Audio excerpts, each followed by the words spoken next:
What is up, everybody? What is up? What is up? Welcome to another live stream. Appreciate you guys being here. Make sure you hit that like button on your way in. And all you Rumble viewers, that like button would be the thumbs up. It's the same thing. All right. Shout out to everybody that's here. I hope you guys didn't miss the cook session on Friday with me and B Miles. It was kind of, one of my presentations, I would say. And there's a lot of receipts and a lot of facts and information that people were not previously aware of, and a lot of things that went on back in 2020 with Antifa and Black Lives Matter that didn't really make any sense. We were actually able to make sense of. So make sure you guys go check that out. We talk about the symbolism, the symbolism behind their Satanism, the pedophilia, the scam, and everything, and their ties to the Democratic Party. And it was a very, very informative stream, and I really enjoyed doing those rehashes, I guess you'd want to call it. I would want to call it, where I'm kind of going over an old subject that I had previously discussed.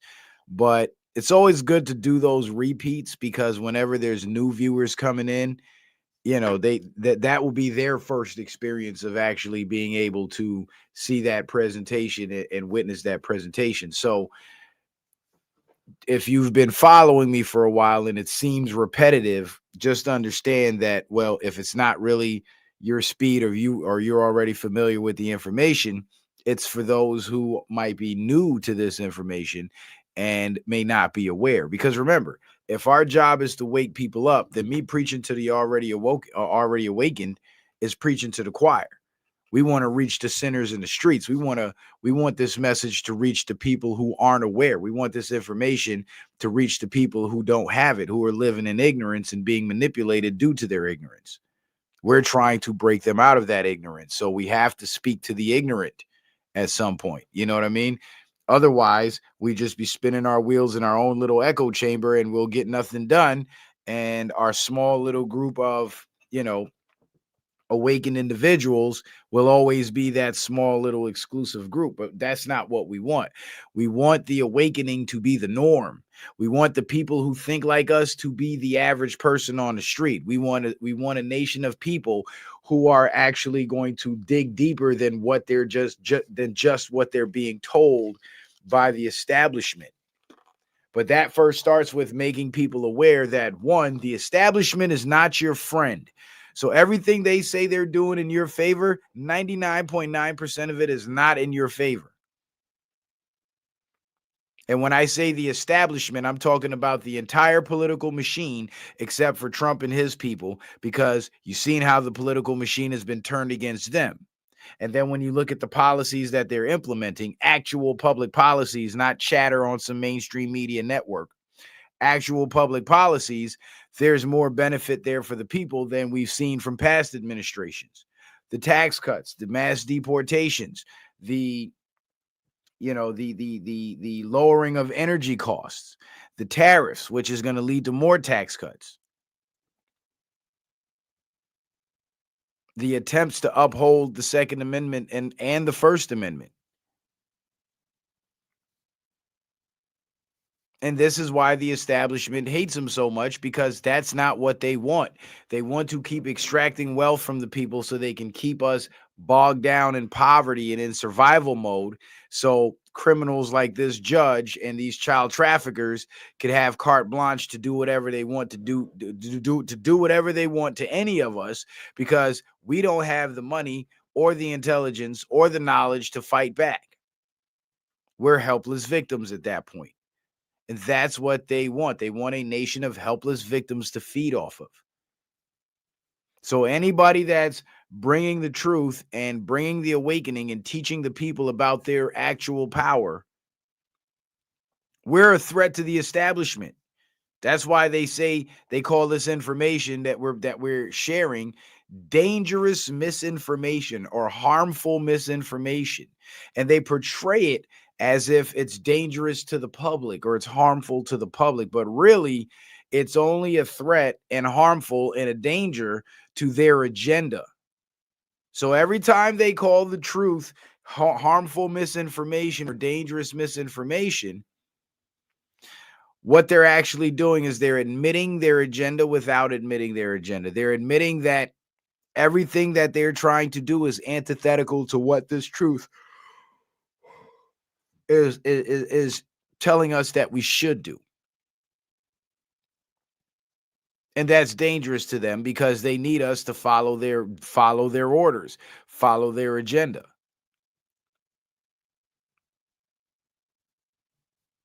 But now that we got Trump in there, what we're seeing is the agenda being slowed down and being stymied and being sabotaged at every turn. Could you imagine where we would be if Kamala Harris became president?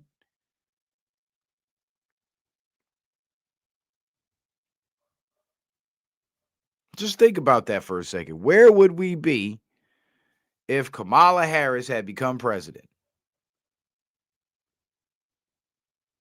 Americans wouldn't exist anymore. We'd be overrun with illegals in every city, every town, every state. The crime would be out of control. The gas prices probably would have hit $10 nationwide. The economy would have taken an even steeper nosedive. Homelessness and unemployment rates would have increased, skyrocketed. Stock markets would have crashed because people would be dumping their portfolios in order to extract that last bit of cash that they can so they can keep living. Because that's kind of where we were heading under Biden in those last 4 years. And that progression would have continued. So this is the lady here. This judge, her name is Judge Hannah Dugan, and she's been found guilty of felony obstruction. Now, what's funny in this case is it came about really fast because her arrest happened earlier this year. And within a matter of months, she was already on trial and found guilty. Now, the crime that she's found guilty of is felony obstruction because she helped. ICE was at the courthouse and she had an illegal alien come before her with his case, whatever that case was. And once she got word that ICE was there to take this guy into custody and deport him, excuse me, she actually obstructed ICE by using her judicial powers to have this guy, this illegal alien, escorted out of her courtroom through a back door. And I don't know if you guys remembered, but right when the mass deportation started and all the ICE protests started and all that shit, I did a stream showing you guys all the federal laws that Homeland Security investigations would be enforcing while ICE is attempting to arrest and deport these illegal aliens. Other civilian law enforcement, federal law enforcement, would be working with them, being the FBI and HSI, Homeland Security Investigations. And what Homeland Security Investigations will be doing would be going after the American citizens or legal residents who are aiding and abetting the illegals. And I even went over the charges from the DOJ website and what they constitute. They would be charged with obstruction, impeding, crimes of that sort. And Judge Hannah Dugan, she made the news because she's a judge, but don't you can go to the DOJ website and see all these federal cases. She is not the only one. She's just being made an example out of because not only are there average American citizens who are intent on obstructing ICE and aiding and abetting these illegal aliens, but there's also people in high places in government who share the same sentiment. And what has become of Judge Hannah Dugan is she's been made an example of. So other judges who might have the same intentions as Hannah Dugan, well, now they'll think twice because there's case law, there's a precedence, there has been a conviction. Her being a judge did not grant her immunity to violate federal law. In fact, her violation of federal law automatically stripped her of that immunity.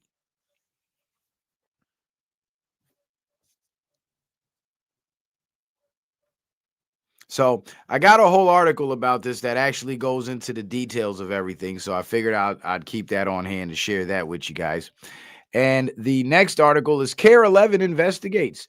The fraud is not small. U.S. attorney announces new charges as part of a widespread fraud scheme in Minnesota. And it turns out that the same fraud scheme in Minnesota that the Somalis were running, Haitians were running the same scheme up in Massachusetts, and there were more Somalis running the same scheme up in Maine. So this seems to be a thing that they're all in on, that they all know about, that they all do. So they go settle in these places that people don't really pay attention to, and they start running their scams. And of course, the third headline on the thumbnail: missing children saved from trafficking, during Operation Northern Lights. And it was 40 something children that were rescued in one operation. So definitely got to talk about that, because I've been telling you guys, we're not hearing much about these anti-child trafficking and human trafficking operations, but they are still going on. And the reason why they're able to run these ops so successfully and find so many children is because, one, Space Force is on the job. And I'll show you exactly what it is Space Force has been doing on the job, not being an eye in the sky, I'll tell you that. But they've also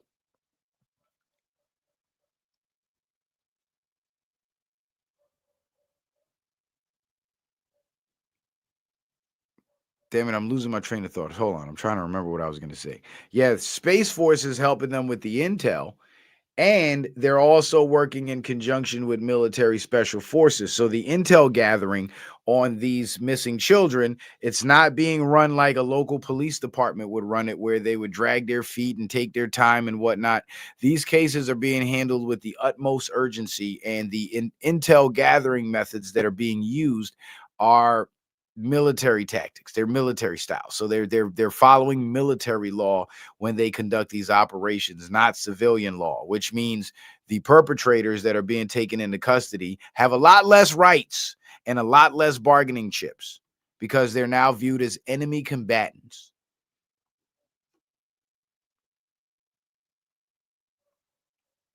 Another reason why these operations have been so successful is because it's been brought to the attention of the Trump administration that the Child Protective System, CPS system, all across the country has been utilized as a hub for trafficked children, because most of these children don't have active parents or guardians that are able to protect them and able to communicate with them regularly. CPS, of course, is known for kidnapping children, and what becomes of these children, only God knows. But it turns out that, based on statistics and arrest records and so on, 85% of children that are being trafficked in the United States are being trafficked through CPS custody, or started out being trafficked through CPS custody. And that's a big problem. That is a huge problem. But because there's this main hub that moves 85% of the kids, it's very easy now to track those kids down when you have law enforcement individuals who are intent on finding these kids and are not players in the game and in on the scheme and profiting from these children going missing. And they're actually doing the legwork, and they're doing the searches, and they're finding these kids, and they're rescuing them because they actually want to rescue them.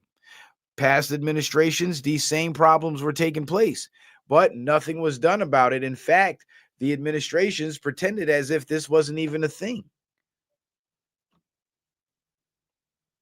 And many kids met their end because nobody was willing to do anything about it. And in fact, many of the people who were tasked with doing something about it were actually participating in the trafficking of these children and profiting from the trafficking of these children. So it was not in their best interest to rescue these kids. They wanted to keep them in captivity.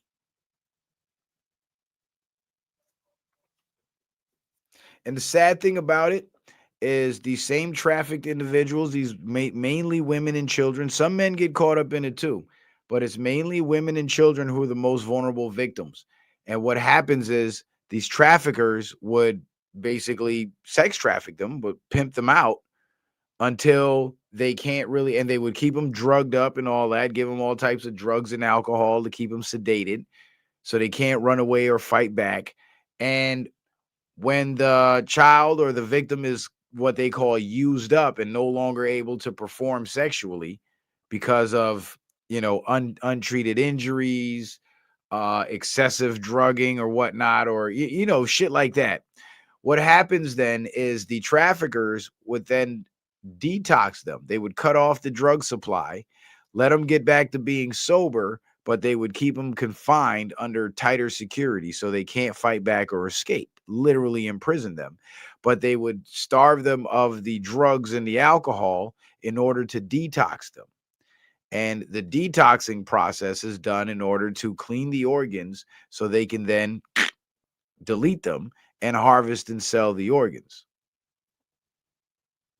So they profit from these victims throughout the misery of their lives and also in death.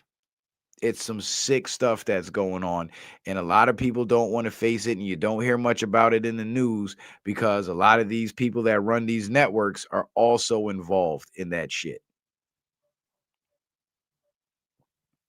That's why as women with children, you especially got to watch your back when you go places. Don't talk to strangers.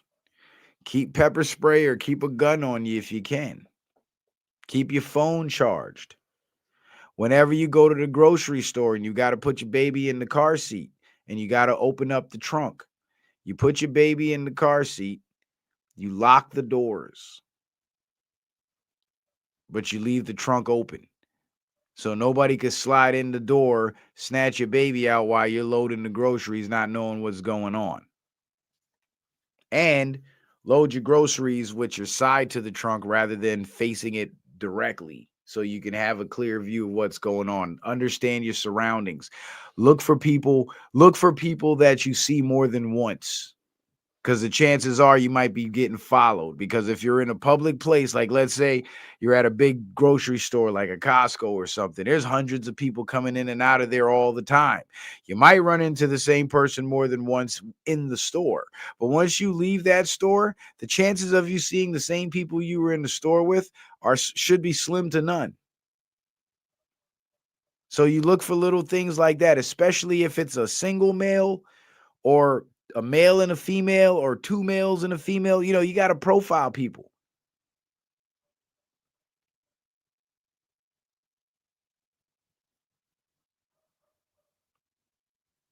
and just know who's who and who's around you. Keep your head on a swivel. And for the men, we got to be vigilant too, because in most cases, civilian men would be the first responders in situations like that because they're usually right there on the scene. And most times it doesn't take, you having to fight off attackers to save somebody's life, or save a child's life, or, a young woman's life. All it takes is for you to be present. That's it. So you're sitting in the parking lot, you're about to leave, it's late at night, you see a single mother with two little kids, two young toddlers come out the store, you sit there and you wait and watch and make sure she gets to her car. So if anything happens, if you can't stop it, at least you could be a witness to help recover them. But most times when people try to jump out the vans and do the snatch and grabs and shit, if there's witnesses and there's people around, they will usually leave the victim alone and flee the scene. Because they know if they get caught, it's big jail time. So they would rather not risk it, and they'd rather run away and leave the victims there than take the victim and leave a witness behind. Also, beware of these daycares. There's a lot of child abusers that work in the child care system, and they take those jobs on purpose because they get, free reign to abuse people's kids. And listen to your kids too. If they tell you they got a bad feeling about being around somebody or they don't like going somewhere, listen to them. They might not be able to express to you exactly why they don't like going there because maybe things are happening to them that they can't explain, but they don't like it.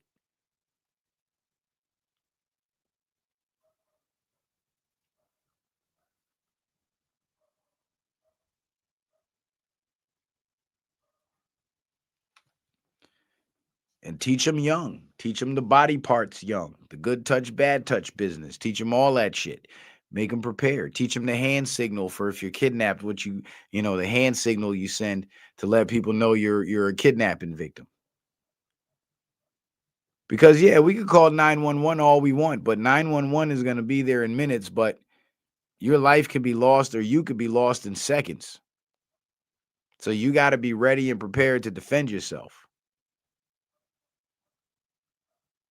and defend your kids. And the reason why they're becoming so aggressive with the snatch and grabs is because their entire network of kidnapped kids around the world that they ship around the world for trafficking, their networks are being dissolved. The operatives are getting busted and the kids are getting rescued. So the supply is running thin. And these perverts and these traffickers are willing to pay top dollar to people on the street to go out and snatch kids.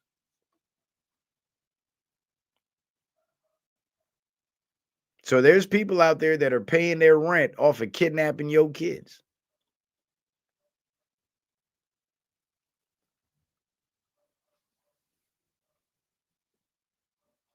Don't ever fall into that comfort zone of thinking, oh, it could never happen to me. Don't ever do that. And especially when you're out in public with your little ones, never let them, especially in a crowded place like a theme park or a shopping mall or whatever, never let them out of your sight. So if they're standing next to you, make sure you're standing in a position where you have eyes on them. You know how many videos I've seen where it'd be a father and his 2-3-year-old son, and he'd turn his back for 1 second to talk to somebody because they distract him, and then the other person comes up and quietly takes the kid and walks away, and then the dad turns around and his kid's just gone. It's gut-wrenching, but it happens. Don't let it happen to you. Those people made mistakes. Don't make the same mistake. And it's always unfortunate when it happens, but if you're lucky enough to have escaped that for this long, use those people's situations as an example of how bad things can get. It ain't a game out here no more. These child traffickers and these perverts, they are not playing no more. The supply's running thin, so the prices are going up. And there's more and more people out there that are willing to do that shit. They might not be the perverts themselves, but they'll snatch your kid and deliver them to the perverts.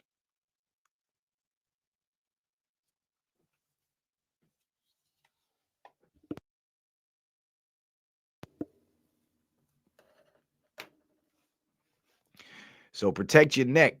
We got some more stuff to talk about too. So let me not waste time.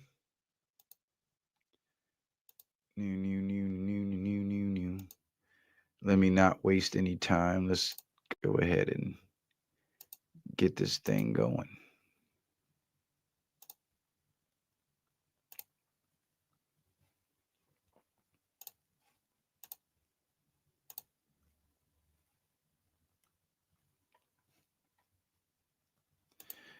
All right. So before we get started, don't forget, make sure you guys go subscribe to the Citizen Man Backup channel. If you haven't subscribed to the Backup channel, please make sure you do so we stay connected on YouTube in case they zap me on Citizen Man TV. Also, follow me on Rumble. All the YouTube content that's been censored off YouTube and that I had to take down myself before it got censored off YouTube, you'll be able to find that content over on Rumble. I got over 530 some odd videos, maybe 540 now. I don't keep count. But you guys can get over to Rumble and check out years and years and years of research that I've been doing and presenting to you guys with all the facts, all the receipts, and it's a wealth of knowledge. So don't miss out. And of course, last but not least, if anybody out there, any of you guys out there would like to support the show, you can do so by sending in a kind donation via Cash App, PayPal, or Venmo. Using the tags scrolling across the screen in the banner below, the links that are pinned to the top of the YouTube chat in the black box where it says Citizen Man TV in yellow. Just click the yellow, the box opens up, and all the links are there. And you can also find those links in the description box of every video on YouTube and Rumble. And I want to give a huge shout out to my good brother Lee14224 for blessing the show with this Christmas gift. He says, "Merry Christmas, Jaden, aka Citizen Man. I've enjoyed your show so much, from entertaining to thought-provoking to comical and heartbreaking. All of what life is about. Please keep doing it. You are appreciated. All the best, Lee." I appreciate that, brother Lee. That was awesome. I thank you for that support, man. That really means a lot, bro. That really means a lot. Almost made me start believing in Christmas again. Almost. But just wasn't there. But I appreciate that support, brother Lee. That was big love. That was big love. Now, us conspiracy theorists, quote unquote, we got this way about us where we question everything. We don't believe shit, right? And when it comes to history, it's been written and rewritten so many times that we don't trust the historians anymore. And some people would say, well, you're crazy. How can you not trust the historians? They did the research and blasity swazity, right? Fair enough. Fair enough. But the thing is, every once in a while, we will catch the historians openly fabricating something that we all already know is not true based on our own independent research, right? And this article right here is a prime example of why we question history and we don't trust the establishment historians. It's an article that talks about these men from back in the day taking the pictures with their hand tucked in their jacket, right? I'm sure everybody here knows what that hand gesture is. It's a Freemasonic hand gesture known as the hidden hand. They pose in pictures like that to let their fellow brothers know that they have an agenda that, the rest of the people don't know about. It's the hidden hand. But in this article on Upworthy, it says historians explain why men in old-timey portraits always had one hand in their jackets. And wouldn't you know, I didn't pull this article, but I just wanted to use it as an example. Wouldn't you know, this article, several pages long, mind you, they went through every historical figure you can think of that has had done the hidden hand pose. And they gave all these reasons why the hidden hand pose was being done in these pictures. But never once did these quote unquote historians ever mention Freemasonry and it being a Freemasonic symbol when you can find this on Google. So it's public information. It's not one of their secrets anymore, at least not anymore. Like you can literally Google Freemasonic hidden hand symbol or hidden hand gesture and click images. Let me see if I could do it right now, unless they changed it. Let me see. I'm gonna do it on my phone. I'm gonna tell you what I find.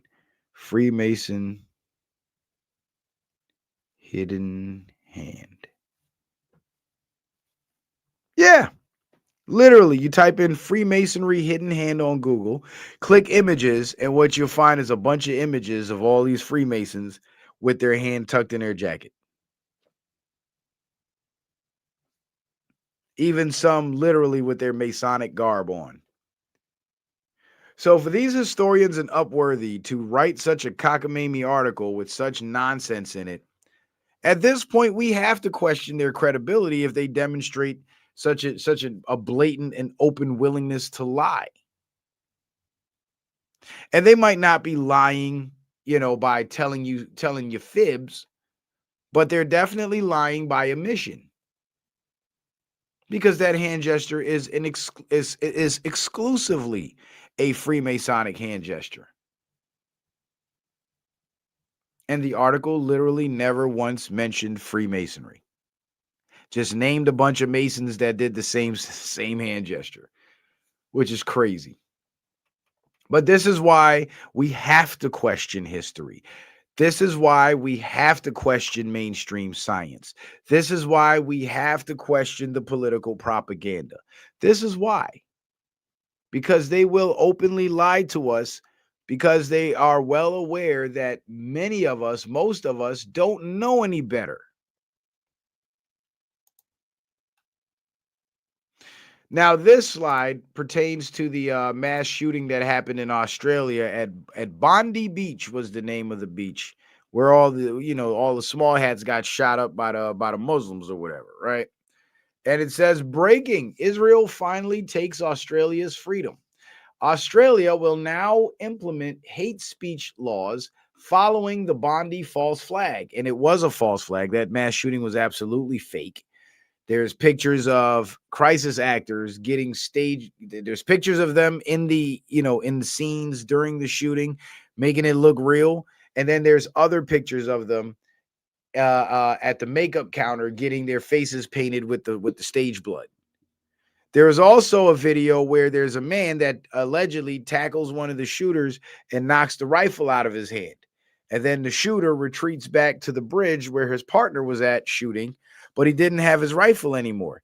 Then there's another video where you see people and cops holding the shooters down. I guess that was when they were taken into custody. And the shooter with the white pants that got the gun knocked out of his hand about 50 to 70 yards away, he's laying on the ground face down. And guess where the rifle is? It's laying right between his legs, as if he had it on the bridge when he got it knocked out of his hand 75 yards away from the bridge. But now the real agenda gets exposed. Australians lose their free speech. The government will also create a blacklist of organizations who promote speech Israel doesn't like. False flag success. And this is why it's so important, because people ask me all the time, like, well, citizen man, why do you always question everything that happens? Why do you think everything that happens is fake? Why do I think all these incidents are fake? Because there's always a pre-written agenda in response to these events. It seems like they know these events are going to happen, or they allow these events to happen so they can implement their agenda that they had planned out ahead of time. Because if it was an organic shooting, there wouldn't be enough foreknowledge of this happening to where legislation could be written.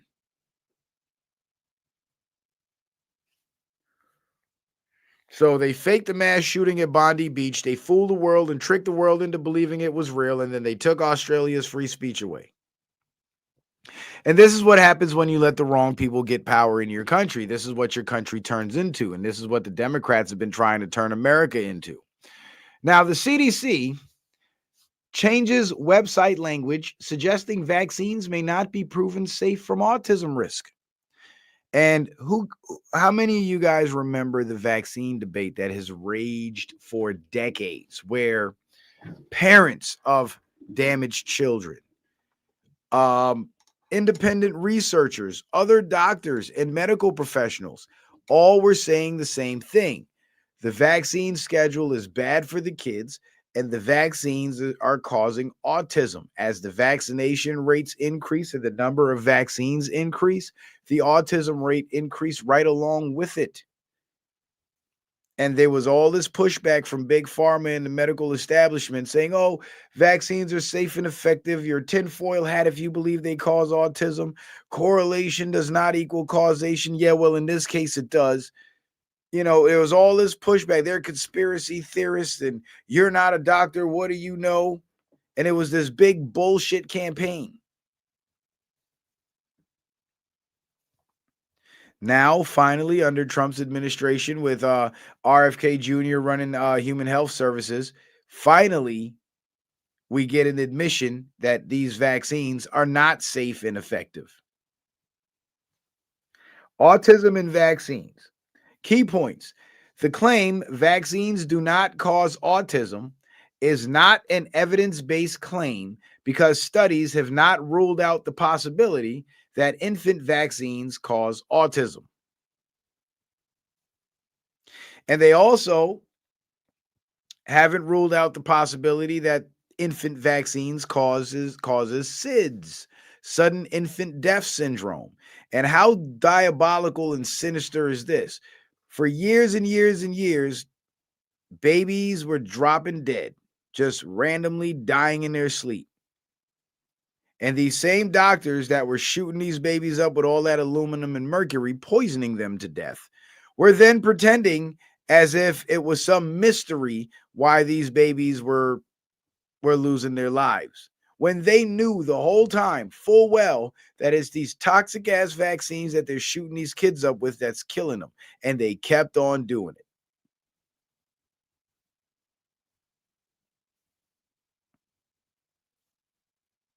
And they kept on doing it.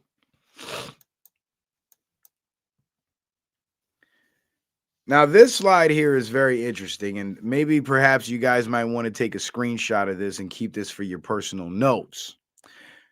Before modern medicine, there were plants.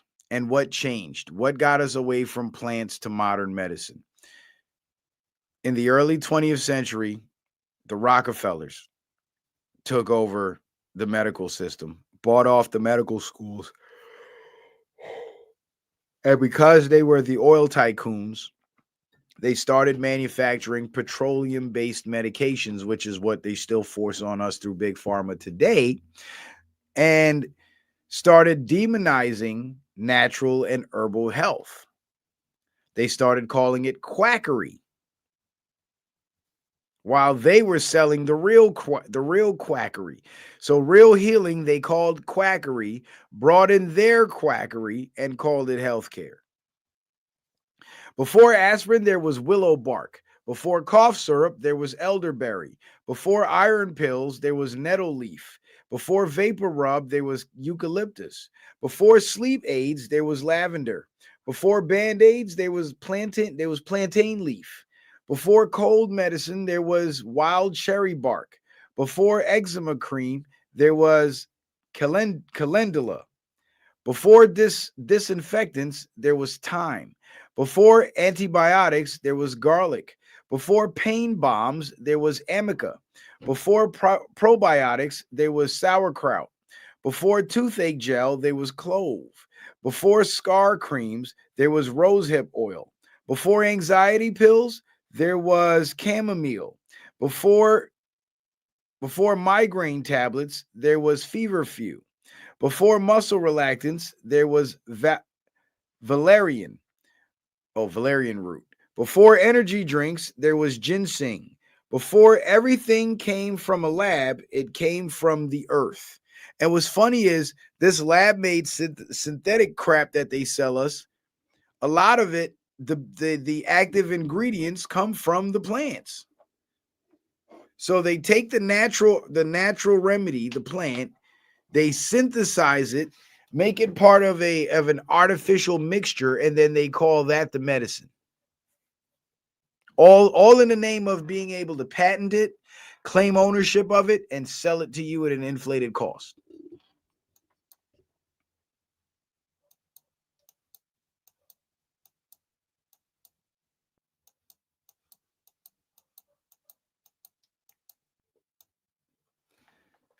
Now, in knowing all this, we have to recognize who's really running our medical system.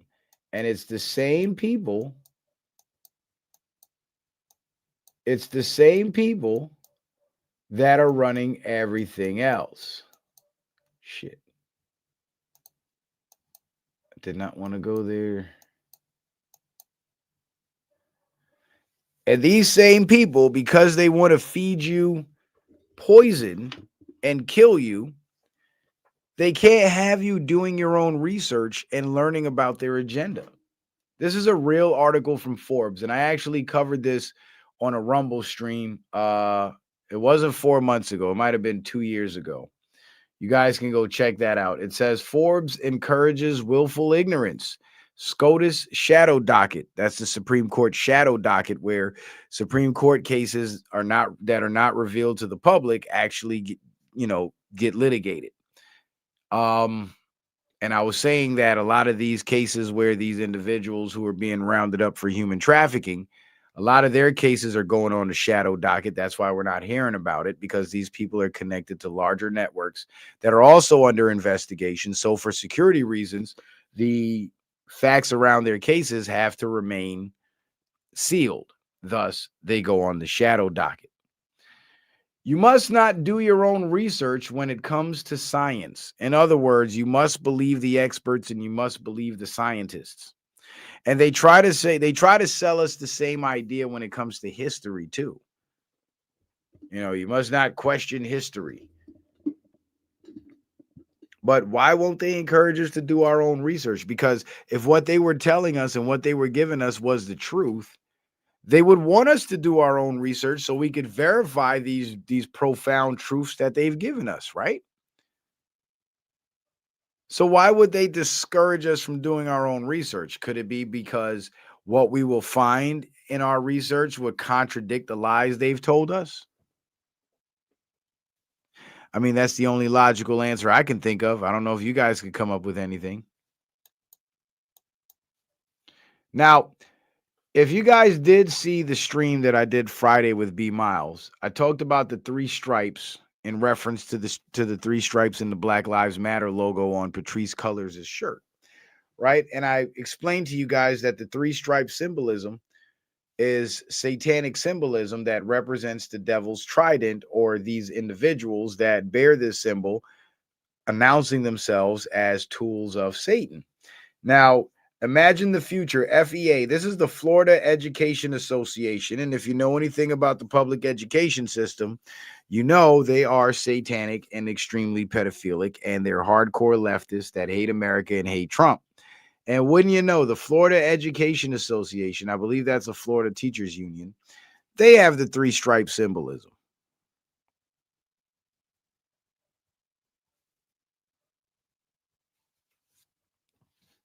What's that tell you? Well, that explains all the pedophilia going on in the schools right now, and don't it? I sure think it does. But when it comes to the medical situation, the entire pharmaceutical system has, in fact, been weaponized against us. Now, here are two contradicting articles from 2020. I got to jump back to Friday's show real quick for you guys just to show you the ridiculousness. One day on Fox News, they report that health experts now say social justice is more important than social distancing, because this was around the time when the George Floyd riots were starting, and conservatives were saying, hey, if we're supposed to be wearing masks and social distancing and gagging our kids, why are you allowing these thousands of people to take to the streets and gather together in large crowds? And this was their response. Well, social justice is more important than social distancing. And they also said health experts say you should still close your business and stay indoors unless it's to protest. So the most deadly virus in the history of humanity is going around right now. It done killed your grandma, done killed your uncle, kill your auntie. They killed hundreds of people, according to the fake news reports, which were all fake numbers and mass murder victims. But they tell you it's okay to go protest. Somehow being a protester and protesting would make you immune to the most deadly disease known to man that they got to shut the whole country down over. You see? But if enough people were paying attention, they would have caught this shit and realized that whole pandemic was a scamdemic. But they didn't catch it because they weren't paying attention. That's the problem. You got to pay attention. Now, a lot of people don't pay attention to the politics either. But like I said, you got to pay attention. Now, if you look at these maps right here, what you're looking at are, at the top, a map of Illinois and a map of Florida showing the COVID numbers, the COVID outbreaks.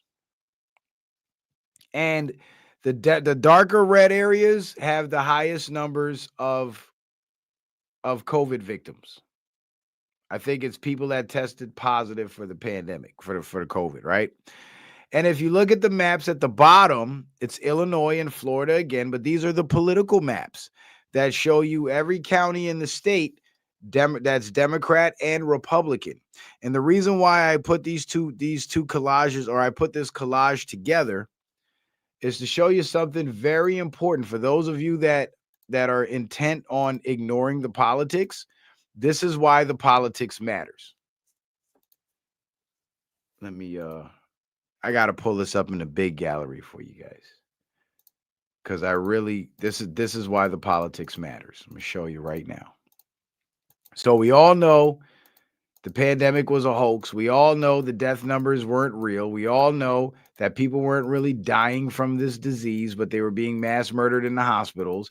We all know they were just using it as a scare tactic to get us to destroy our economy. Why don't I have that slide? Oh, here it goes. I do have it. And this is my caption to the image. So before I show you the image, I'll read you the caption. We know it was a lie. We know what the plan was, but the maps tell us exactly who was behind it, and the crooked politicians, Democrats and rhino Republicans, confirm this every time they spew the propaganda and push the illegal mandates. In this image, the state of Illinois and the state of Florida pandemic case maps from 2020 compared to 2018 midterm elections. The maps tell it all. Now let's take a look at these maps, shall we? Look at this shit. So the red areas in the top maps are where the COVID numbers were the highest.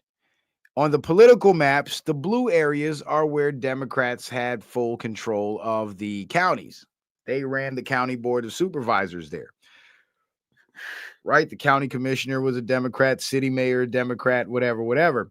And if you look at Illinois, Democrat area in this bottom left, look where the COVID numbers are. Democrat area. Democrat area across the center of the state. Look at this whole COVID block, center of the state. And then, of course, the Republican areas in between, they got COVID numbers too, because these are the rhinos that are playing ball.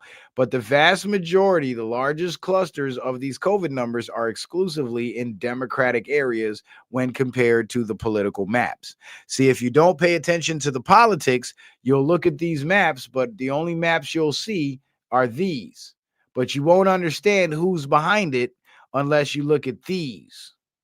You see? But they want you to ignore the politics because they want their players to stay in office so they can keep pushing the agenda. Look at Florida. It's even worse in Florida. Top right corner of the state, blue cancer spot. Look at this. Big ass red dot for COVID. Central West Coast, Tampa area, big Democrat area. Look at this. Deep red. Here you got Central Florida, Orange County, Osceola County, Seminole County. Look at that big ass red spot. Here you got South Florida. This will be Fort Lauderdale, Miami, and whatnot. Look at this big blue cancer spot, big ass red COVID spots. Now you see who was playing COVID games? It was the Democrats pushing this shit. It was the Democrats fabricating the numbers. It was the Democrats forcing your kids to wear face diapers to go to school because they control Department of Education. And when you look at who let go of the restrictions the fastest, it was the Republican states that relieved the restrictions. They played the mask bullshit in the schools up until like the beginning of the following school year in 2020, in the fall of 2020. Florida rolled back all their restrictions, but you know what the public schools did? Again, because the Florida Department of Education is ran by satanic Democrats, you know what they did?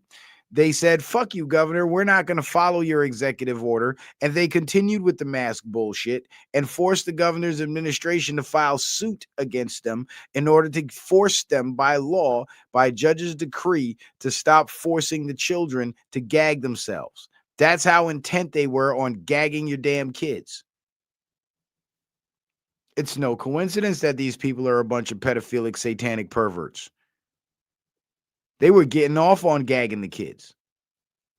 And the worst thing, the most infuriating thing about that whole situation was, one, I kept my daughter home so she wouldn't have to participate in that bullshit.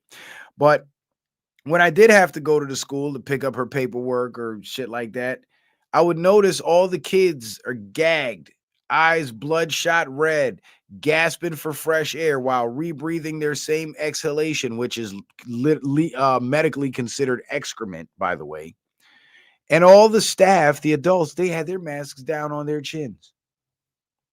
That was infuriating. And I gave them hell every time I walked in there. I'd tell them, put your mask on.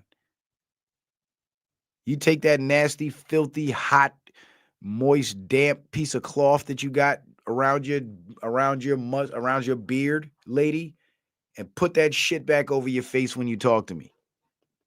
And don't tell me to put one on because I'm not playing that game. You're playing that game. So you put that shit on. You're going to tell other people's kids to put it on? Lead by example. Put it on. Otherwise, you're a hypocrite and you get no respect. I was not playing that shit with them. That's probably when they started making attempts on my life and shit. That's probably when it started, if I had my guess. Because they did not like that. I was not playing that mask game one bit. Like, no, sir. No, nope. You tell me put a mask on, I will go off on you. And I'll do it in such a way that you'll feel like absolute shit, but you can't call the cops on me because I didn't do nothing illegal. I just hurt your feelings. So if you want to call the feelings police, have at it.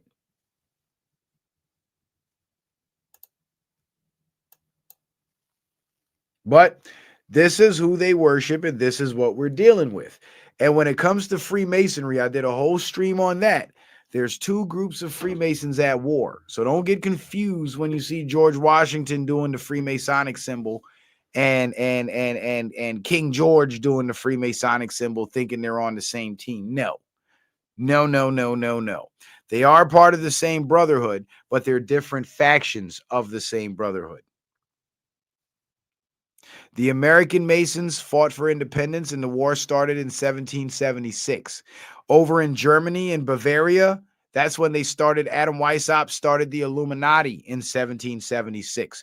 And people like to tell the story as if the American Revolution and the creation of the Illuminati were two things created by the same entities. No, the Americans were fighting for independence from that very power structure that was now under Illuminati control.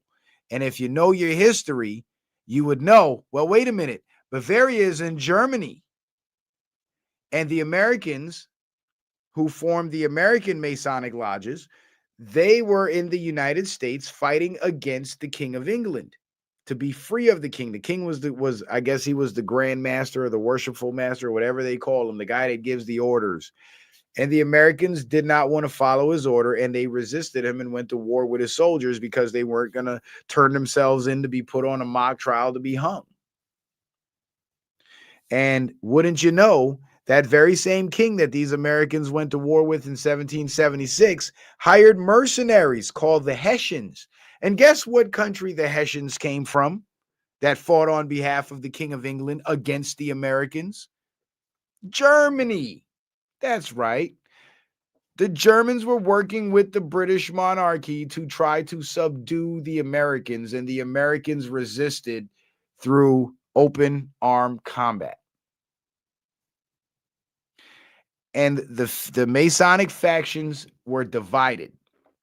And in American Masonry, there's American Freemasonry and then there's international Freemasonry. But what's happened over the years since then is the international Masons have come to the United States, gotten citizenship, and have infiltrated a lot of the American Masonic lodges. So today, it's very hard to tell the difference. But back in the days of George Washington, that distinction was clear. That distinction was clear. And one of the main distinctions was the Illuminati, International Masons. They did not require their members or their initiates to have a god, because this was the god they would assign you. And this is the god of do as thou wilt. So because they didn't require their members to have any belief in a supreme being or a supreme creator, it left the door open for people who are of the mentality that they could just make up the rules as they go. So in came, under the Masonic banner, in came the sexual perversion, in came the pedophilia, in came the homosexuality, in came the satanic rituals, mind control and manipulation, and so on. In American Freemasonry, which is the type of Freemason that George Washington was, one of the main criteria to be an initiate was you had to have a belief in a supreme creator of some sort. And the reason for that was because, with the idea of a supreme being or a supreme creator in mind, that idea also comes with a set of rules that you would have to follow, which were based in morality.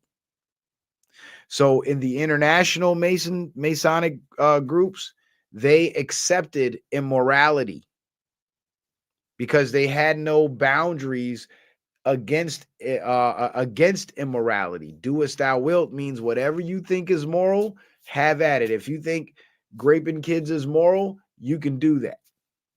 That's what they were about. And because the American Masons required some sort of moral code by way of belief in a supreme being, they were able to filter out the perverts and the people that would engage in these types of evil acts and bring in godly men that had a moral code, that believed in family, that wanted peace, and did not engage in debauchery and actually hated those who did engage in debauchery. Righteous men, so to speak. Now, of course, not all of them were righteous, because the evil will always find a way to infiltrate, but that was the idea. That was the idea. And today, because the international Masons have taken over everything, they flaunt their symbolism in front of us. And the medical system, which has been used as a mass murder weapon against the people for God knows how long, I guess since the Rockefellers took over, they make no qualms about showing who they really are. If you look at the Baphomet right here, what's circled in red on his stomach, oh shit.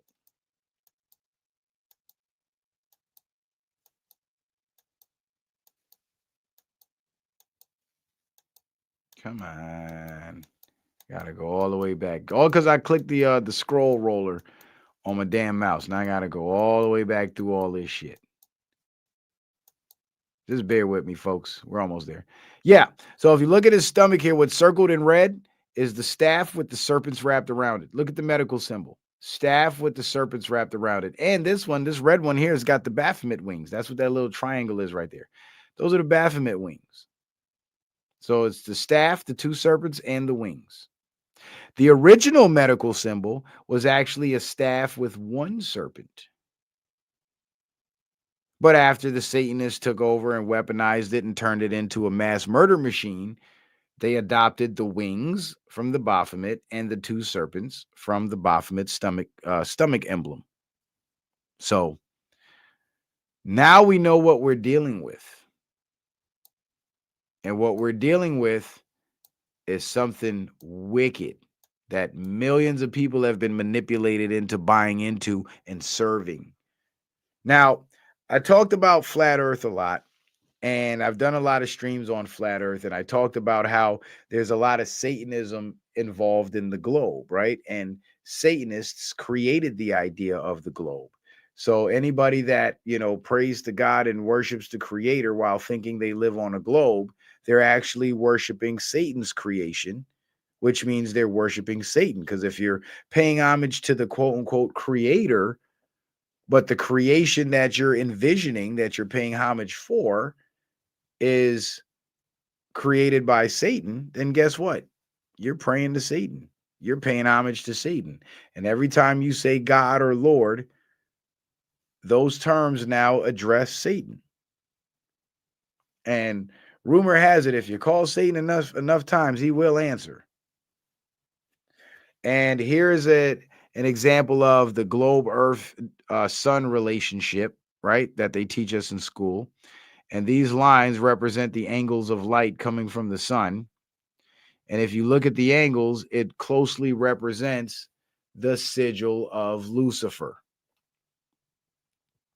So, how many coincidences do we need before we realize that the globe was nothing but a satanic creation to infect the minds of the people, to make us believe things that aren't true, to make us worship their God? Because you got the angles of the light forming the sigil of Satan, the tilt of the earth being at a negative 666 degrees, which would be what is that, 34 23 point, yeah, 23.4 degrees. You minus 23.4 from 90, you get 66.6.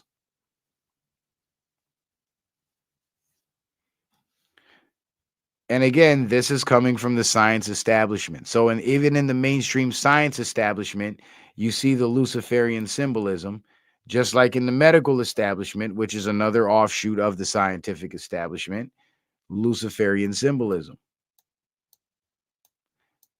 These are the people that turned our medical system into a mass murder weapon. Now, this slide right here, speaking of mass murder and weapons, this slide right here justifies everything I said about Operation Warp Speed and why Operation Warp Speed actually saved our asses from being forced to take the vaccine. And I'll show you right now. Because remember, they started the pandemic in 2020, right? They started the pandemic in 2020.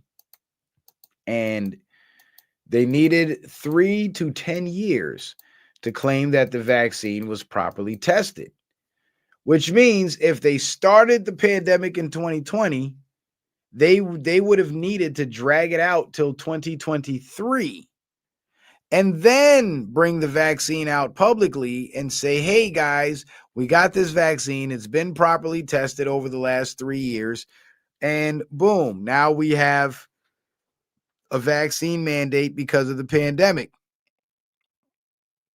But because of Operation Warp Speed, then it would have been very difficult for the Supreme Court to shoot it down.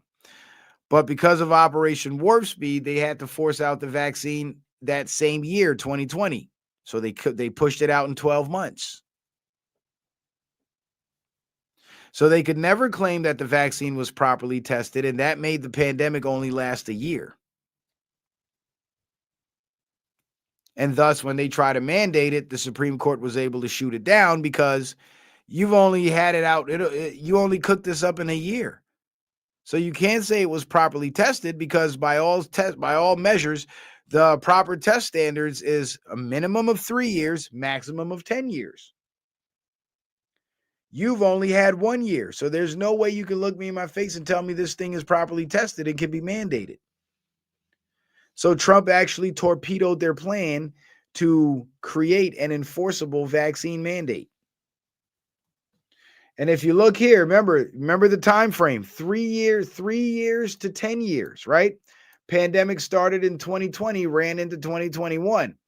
This slide here shows, let me read the caption for you real quick. These are the planned COVID-19 variants. Just look at the dates when they will be released to the media. And we did see the media try to release this shit. Remember them talking about the Omicron variant and the Delta variant and the Epsilon variant. Remember they were talking about all that shit? This was their actual plan. They were going to create more variants and put them out every month from 2021 all the way to 2023. And the reason why they stopped with their variants at 2023 is because that would have been their 3-year period to claim the vaccines were properly tested. And that's when they would have rolled out the vaccines plus the mandate, and everybody would have been screwed.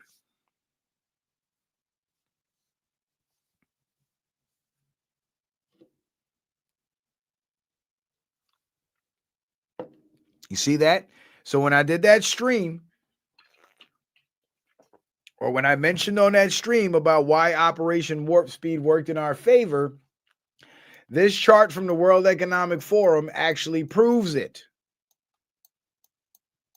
Because it's no coincidence that to claim your vaccine was properly tested, you need 3 years, and they actually had enough fake variants lined up to drag out the pandemic for exactly 3 years. Holla at your boy, man. Holla at your boy. Ain't nobody smart as me. I'm just so smart and so mean.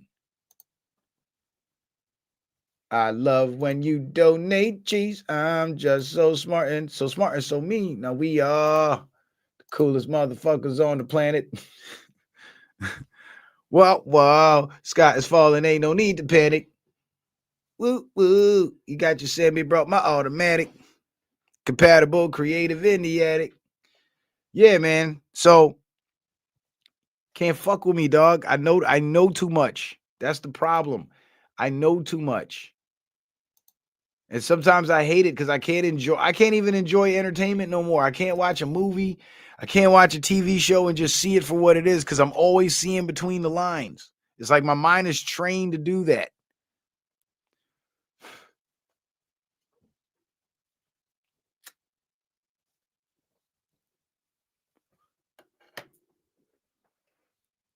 See that? 3 years. That was their plan. And Operation Warp Speed torpedoed this whole plan. Can you imagine where the country would have been if they were able to shut us down for 3 years? You see all the damage they did in 1 year. Can you imagine 3 years?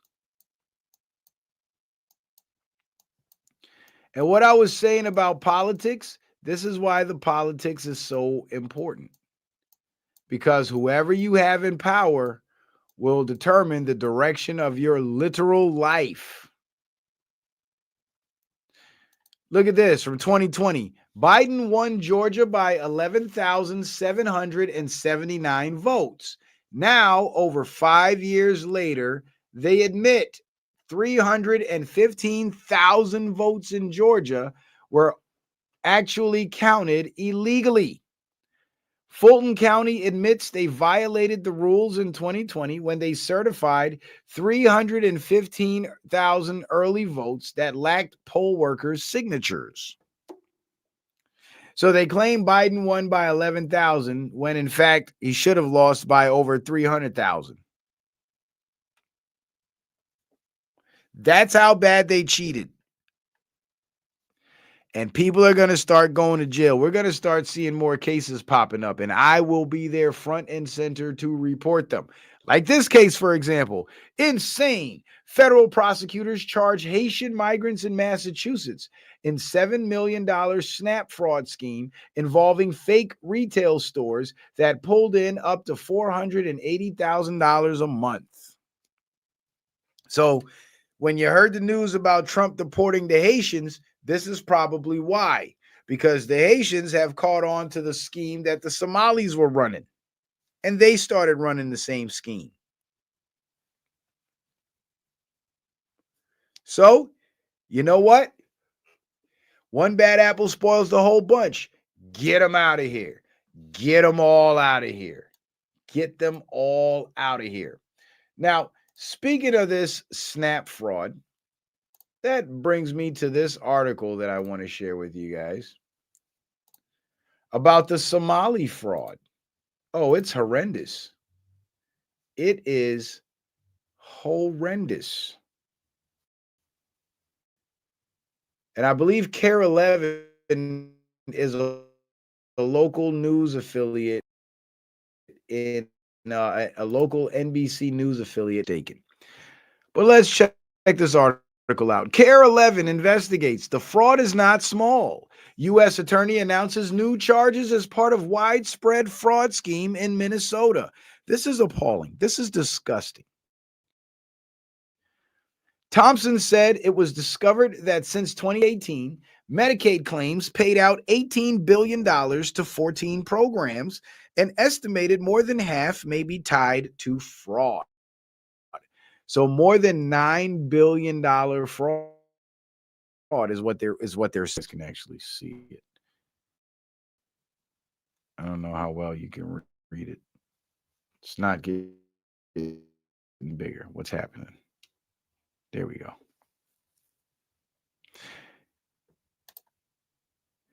USA Attorney Joe Thompson announced new charges Thursday in connection with the widespread fraud uncovered in Minnesota's government run program.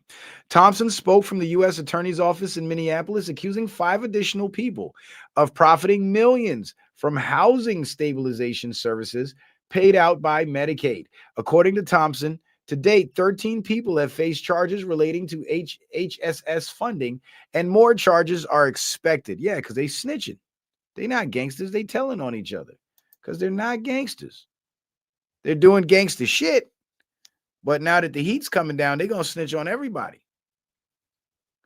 Those charges include the following: U.S. v. Hassan Ahmed Hussein and Ahmed Abirashim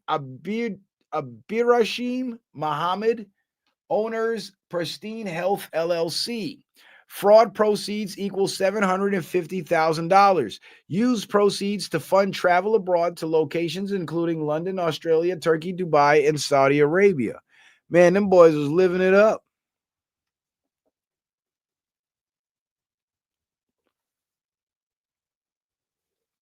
CARE 11 investigates previously exposed Medicaid billing by Pristine Health for housing help that Ben and Haley Gutowski say they never received. So these guys were, I guess, filing claims for housing help through their shell company and billing Medicaid for the money and not giving the money to the people who they filed the claims in the names of. That's crazy. That is bold. CARE's investigation also uncovers what appeared to be forged client records, allowing Pristine Health to partner with another HSS company called Foundation First, whose owners have already been indicted for fraud. The new charges allege Pristine and Foundation First worked together to fabricate housing-focused plans to submit false claims. In court Thursday, both Hussein and Mohammed entered not guilty pleas. They were also both afforded public defenders, claiming they didn't have enough money in the bank to hire private counsel. Now, here's my thing. Either because of the fraud charges, their bank accounts got frozen or the money got taken from their bank accounts, or they took all the money out, or they're hiding the money in other people's bank accounts, because these people have large families and they have pretty strong family units. I will say that. But when there's criminal activity involved, it's usually the whole family involved because they're about that dollar bill. Morals out the window, especially if it's a dollar bill on the backs of Americans, because they don't really care too much for Americans. They're not here to assimilate with Americans and work with Americans. They're here to exploit America. That's what they're here to do. And this is exactly what these people were doing.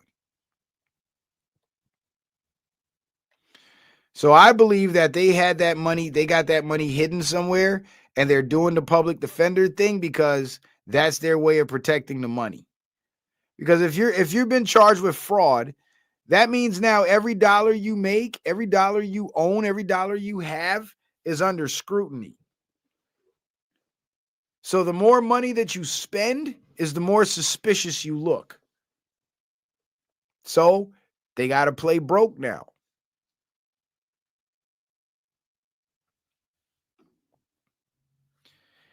U.S. versus Camille Omar Salah, owner of Safe Lodgings Incorporated. Fraud proceeds equal $1.4 million, purchased $150,000 in cryptocurrency, fled the country after being served a federal subpoena. Yeah, and that's the thing that these people are going to do. They're going to come here, defraud the system, steal a bunch of our money, and then flee the country because they have other places to go. U.S. versus Anthony Waddell Jefferson and Lester Brown, owners Chosen Runner LLC and Retzel Real Estate LLC. Fraud proceeds equaled $3.5 million, claims the Philadelphia residents traveled to Minnesota after hearing the HSS program was easy money. Thompson also included charges for 2 additional defendants accused of profiting off Medicaid funds allocated to the state's early intensive development and behavior intervention for autism program, EIDBI. One of them has since pleaded guilty. Those charges include the following: U.S. versus Adinajib Hassan Yusuf, owner, Star Autism Center, LLC. Fraud proceeds equal $6 million. Paid kickbacks to parents to have their children diagnosed with autism spectrum disorder and enrolled to receive EIDBI services. Used hundreds of thousands to purchase a semi-truck and send money to Kenya. You see? They're not here to help build America. They're here to extract wealth from America. And that's exactly what they were doing. U.S. versus Asha Farah Hassan, owner, Smart Therapy LLC, pleaded guilty in both Feeding Our Future scheme and EIDBI scheme. Fraud proceeds equal $14 million from Medicaid and $450,000 in federal child nutrition program funds. Sent hundreds of thousands of dollars to Kenya.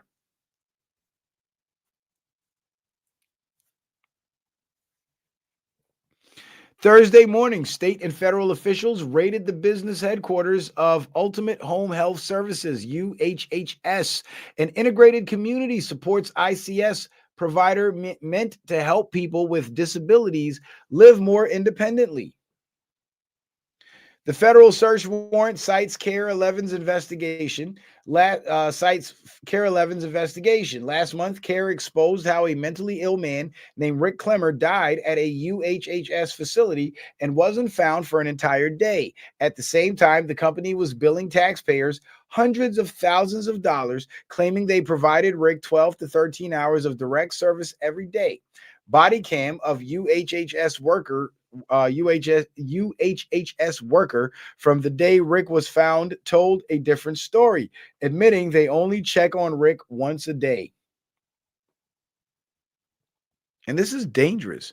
This is supposed to be like a in-home care service, and they're just letting people die, all because they're able to scam money. Thompson said that since 2021, Medicaid paid out $400 million in reimbursements to the ICS program in support of services allegedly provided. Minnesotans and taxpayers deserve to know the truth of the fraud. The fraud is not small, Thompson said. This isn't isolated. The magnitude cannot be overstated. What we see in Minnesota is not a handful of bad actors committing crimes. It is a staggering industrial scale fraud, all being committed by foreigners, or mostly being committed by foreigners. Thompson said a total of 14 state programs designed to dispense Medicaid funds are now being investigated for significant fraud. The task ahead of all of us is not only figuring out how much of that money was fraud, because we know a significant amount was, but figuring out how to put an end to the fraud in our state and how to get control of it, he said.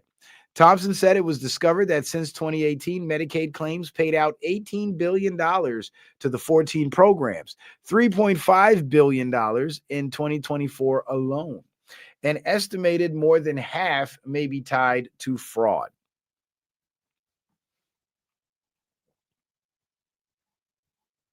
And you see, this is why all these government programs and entitlement programs and all that shit is a bad idea. It's a bad idea because not only does it create slavery through dependency, but it also creates opportunities for scammers to steal our damn tax money. $18 billion is a lot of money. That could have been reparations for black folks. I'm just saying. It's not just about the money that's been stolen and wasted, he said. This is a problem that has caused all of us to question what kind of state we live in. I think it's eroded our sense of collective statewide self-esteem and confidence, adding it's been allowed to go on far too long, and we need to do whatever we can to stop it in its tracks. And of course, the Democratic governor of Minnesota, he's not going to stop that shit, because he's probably getting kickbacks too. I mean, if they were paying kickbacks to the parents, what makes you think they weren't paying kickbacks to the politicians? You'd have to be a damn fool to believe they weren't. At least in my opinion. Now let's go back to the gallery. Back to the gallery.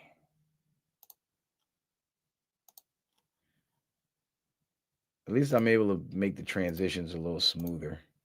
But it's a lot of damn clicking. It's a lot of damn clicking. Now, it's Democrats running the state of Minnesota. That's why all that fraud is going. Look at who runs the states where the fraud's going on. Maine, Massachusetts, Minnesota. All three states ran by Democrats. This is a consistent pattern. This is not a coincidence. This is a consistent pattern. The Democrats are in on the criminality. Now, not only are they down with the criminality, they're down with the perversion too. The House of Representatives, that is, votes on the Protection of Women and Girls in Sports Act. That's the law that prevents these men from pretending to be women and taking over women's sports, using women's bathrooms and women's locker rooms and so on. And look how the votes went. Republicans voted unanimously in favor of the law. Not a single Republican voted against it. With the Democrats, only 2 Democrats voted in favor of the law. And the vast majority of them, 206 Democrats, voted against it, which means those Democrats, the vast majority of them, they want men in your daughter's locker room. They want boys on the wrestling mat with your daughter breaking their noses and their arms and legs. They want men taking over women's sports and stealing the glory from the women who work so hard to achieve it. Meanwhile, they push for this nonsense while screaming women's rights. Isn't this what Malcolm X said about the Democrats? They pretend to be your friend and your benefactor just so they can use you. So the party of women's rights literally voted against women's rights. And this is why when people tell me, oh, Democrats, Republicans are 2 wings of the same bird, I can't accept that shit as true. Because as somebody who has closely studied politics, there are too many differences. There are too many stark differences. Not a single Republican is okay with men pretending to be women and taking over women's sports.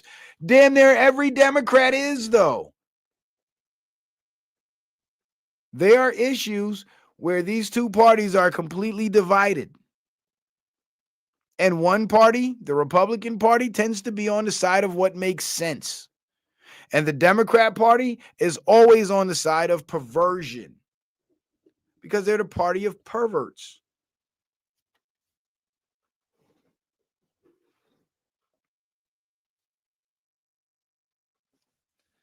And what gives people the impression that Democrats and Republicans are 2 wings of the same bird is because the Republican Party has been infiltrated, and we have what we call rhinos, Republicans in name only. They call themselves Republicans, but they go along with the Democrat bullshit. But even on a situation like this, even the rhinos voted in favor of banning men from women's sports. Even the rhinos couldn't go along with this nonsense because it's so outrageous.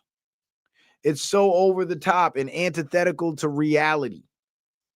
And it serves no one except the few weak, perverted men that want to be women because life is easier being a bitch.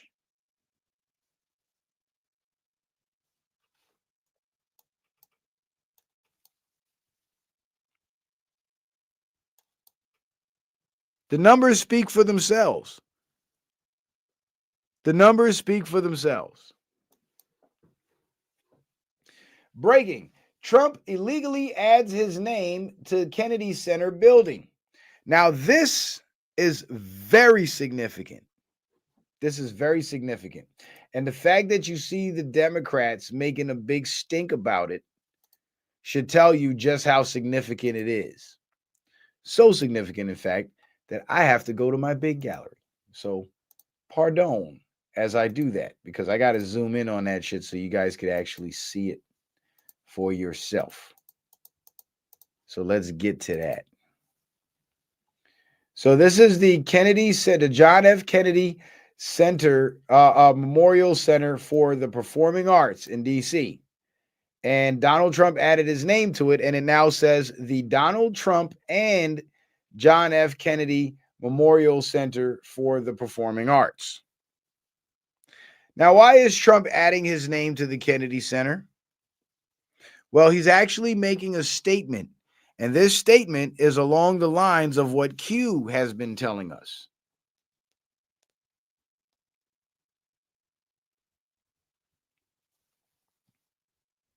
And Q started, well, it didn't start with JFK, but Q reactivated right after the assassination of JFK. Donald Trump was 17 years old when JFK was assassinated. He was also good friends with JFK Jr., who allegedly faked his death to avoid being assassinated by Hillary Clinton.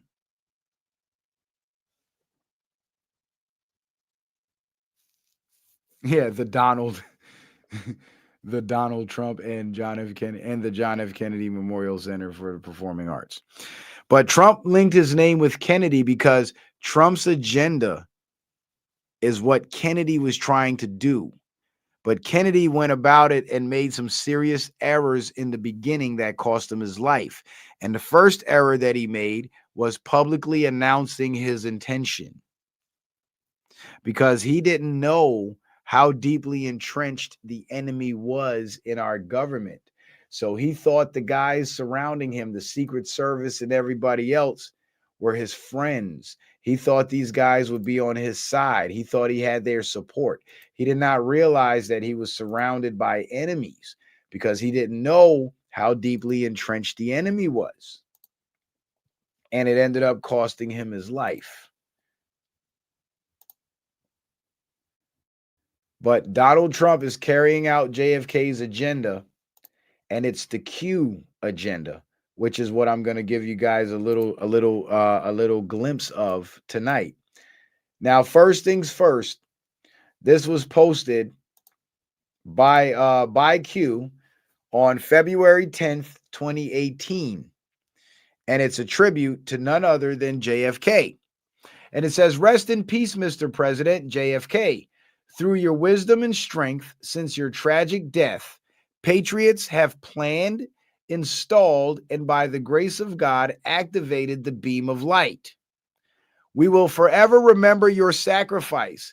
May you look down from above and continue to guide us as we ring the bell of freedom and destroy those who wish to sacrifice our children, our way of life, and our world.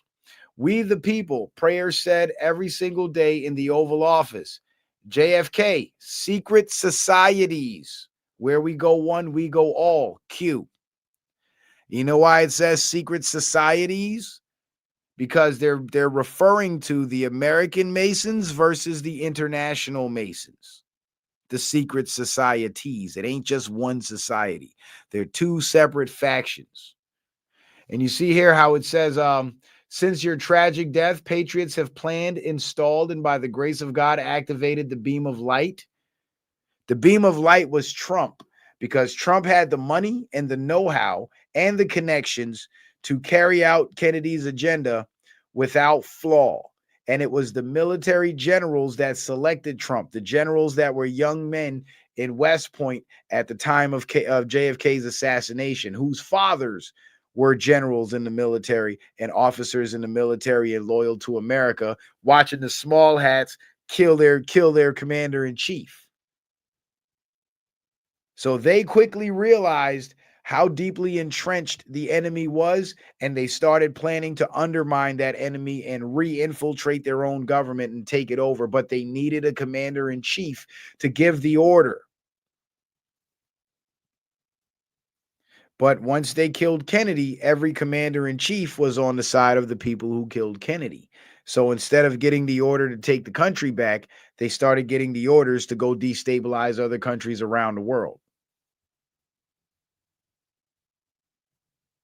Q knows it's the small hats that killed Kennedy. Trump knows that it's the small hats that killed Kennedy.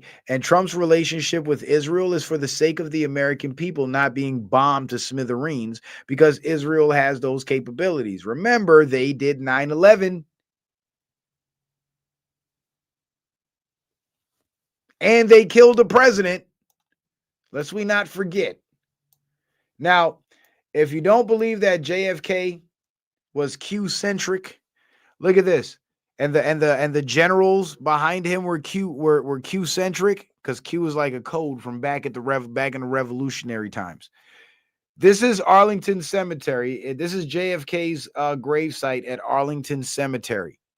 You guys notice anything strange about this cemetery? You notice anything strange? Maybe I'll help you out a little. Let me see. See if this command actually works. Okay, we got to rotate the other way. Rotate left. Rotate left. One more time. Show you some shit. What's that look like, ladies and gentlemen? Is that not a Q? Is that not a Q? Is that not the letter Q? Capital Q?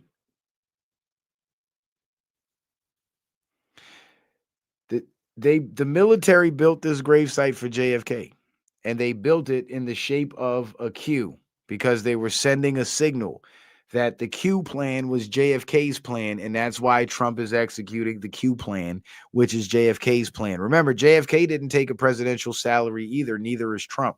That should be your first indicator that he's walking in JFK's shoes.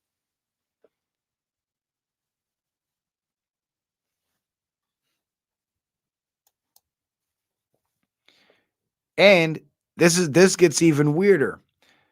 I typed in JFK Q Street address because there's an address on a street called Q Street in Washington, D.C. that's associated with JFK. It's the famous JFK Q Street address refers to 3419 Q Street, Northwest Washington, D.C. in Georgetown, where John F. Kennedy met Jacqueline Bouvier at a dinner party in 1951. Making it a significant historical spot for the couple. And if you look at the address, 3419 Q Street, add all four of those numbers together. What the fuck just happened? Oh.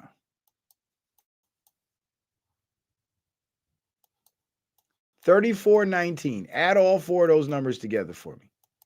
Tell me what you get.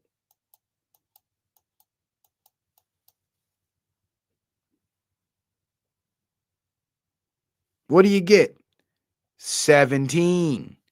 3 plus 4 is 7. 1 plus 9 is 10. 3419 is 17. And guess what? Q is the 17th letter of the alphabet. 17 is code for Q. Right? So what we're doing right now is I'm proving the legitimacy of Q.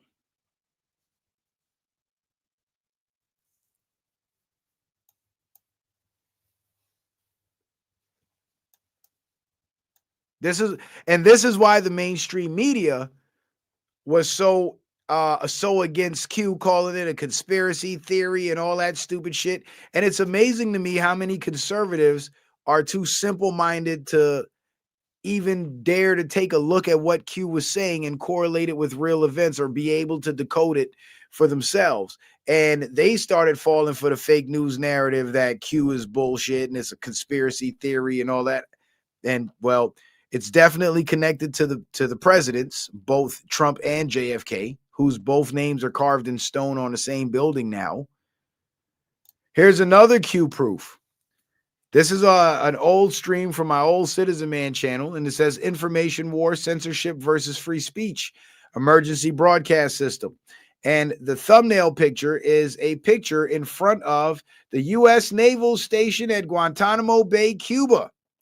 And that's three guys kneeling down on one, taking a knee, and they're holding up signs. One says WW, one says G1, and the other one says WGA. And what it's a Q saying that says, where we go one, we go all. And if you know anything about Guantanamo Bay Naval Station, in order to get as close to this sign as these guys are, you have to have enough clearance to even be able to get on the base. So the fact that these guys were able to even take that picture in front of that sign is a clear indication that these guys have security clearances. So they're either intelligence, some sort of high-ranking officers or something. But Q is said to be naval intelligence.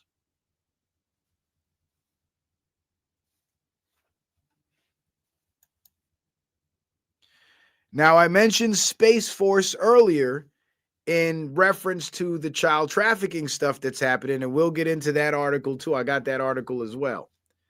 I guess I could X out the CARE article. We don't need that one anymore. And this was when Space Force was first founded, and I was only ever able to do this on my Wikipedia mobile view once or twice, but now it doesn't show up in the same sequence and the wording is different. But Space Force was founded December 20th, 2019, right? That's 12/20/2019. Look at the numbers up here in the top left. 12 is 1 plus 2, right? 20 would be 2 plus 0 because you're just adding the digits in the number together, right?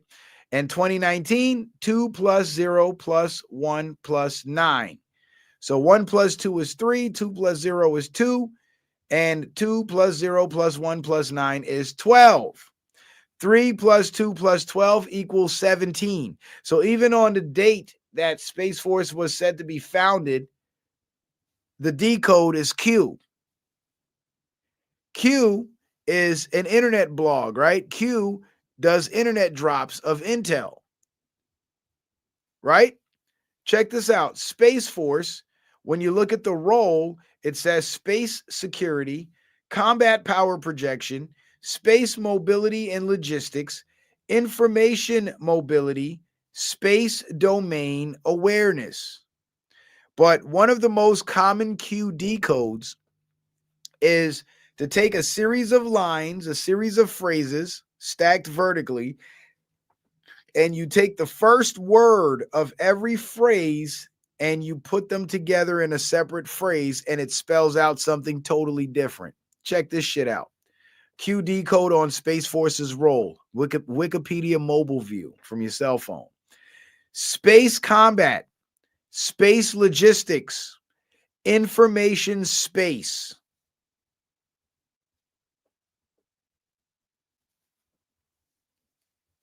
Yeah, Q clearance is actually one of the highest clearances you can get. That actually gives you access to the Oval Office. You see there, right? What is the information space, ladies and gentlemen? The information space is the internet. So Space Force is the military outfit that's operating in cyberspace, not outer space, cyberspace. But it was projected to the American people as if we're going to outer space because people are stupid and they still believe that space is real.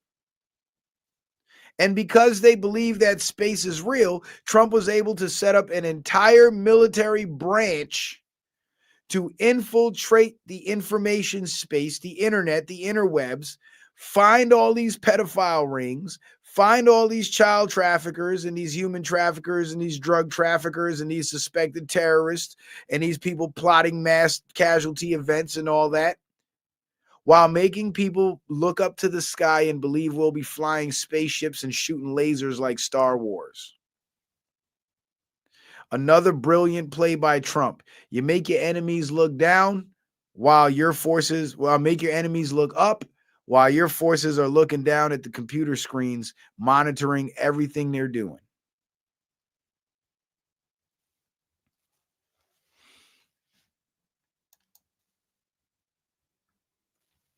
Now, this is another Q post that kind of highlights some things that have already been transpiring that we've been fortunate enough to bear witness to. So let me go to my big gallery so I can blow that up for you because you probably won't be able to see it in the slideshow gallery. But in the big gallery, I could definitely blow it up. What the hell's going on? Why are we not able to shift slides? What's happening? What's happening? All right. We've shifted slides. Have the slides shifted on the screen? I just want to make sure everything's right. Okay. All right, we're going to that Q post. So just bear with your boy. Just bear with your boy. We're getting to it. We're getting to it.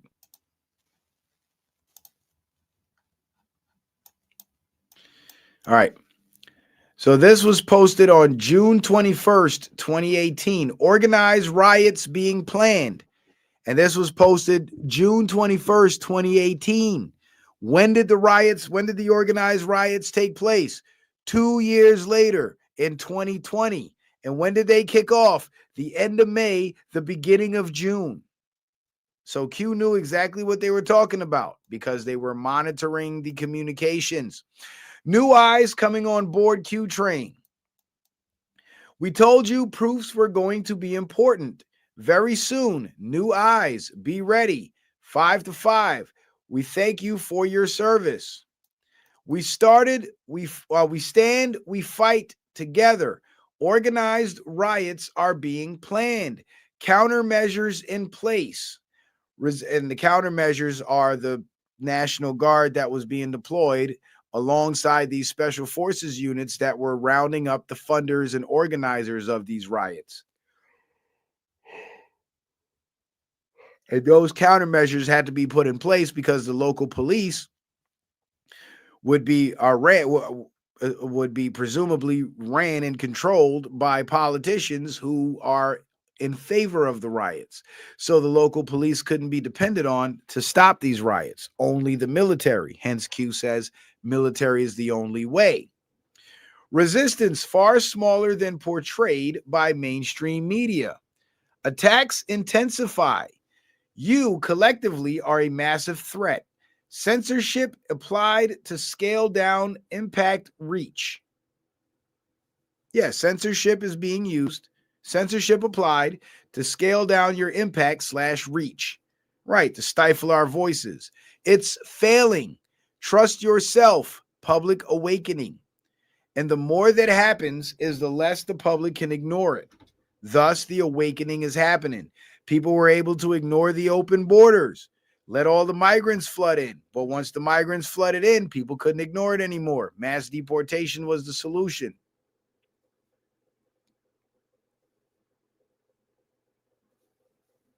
People were okay with the Somalis and the Haitians being here. All of a sudden, we discover they're running multi-billion-dollar fraud schemes. Public's being awakened. Get them the fuck out of here. The Democrats spent years and years and years pretending to be on the side of the people. Now we see every Democrat city collapsing. Public awakening. Get them the fuck out of here. See how that works? So Q knew what was going to happen before it happened.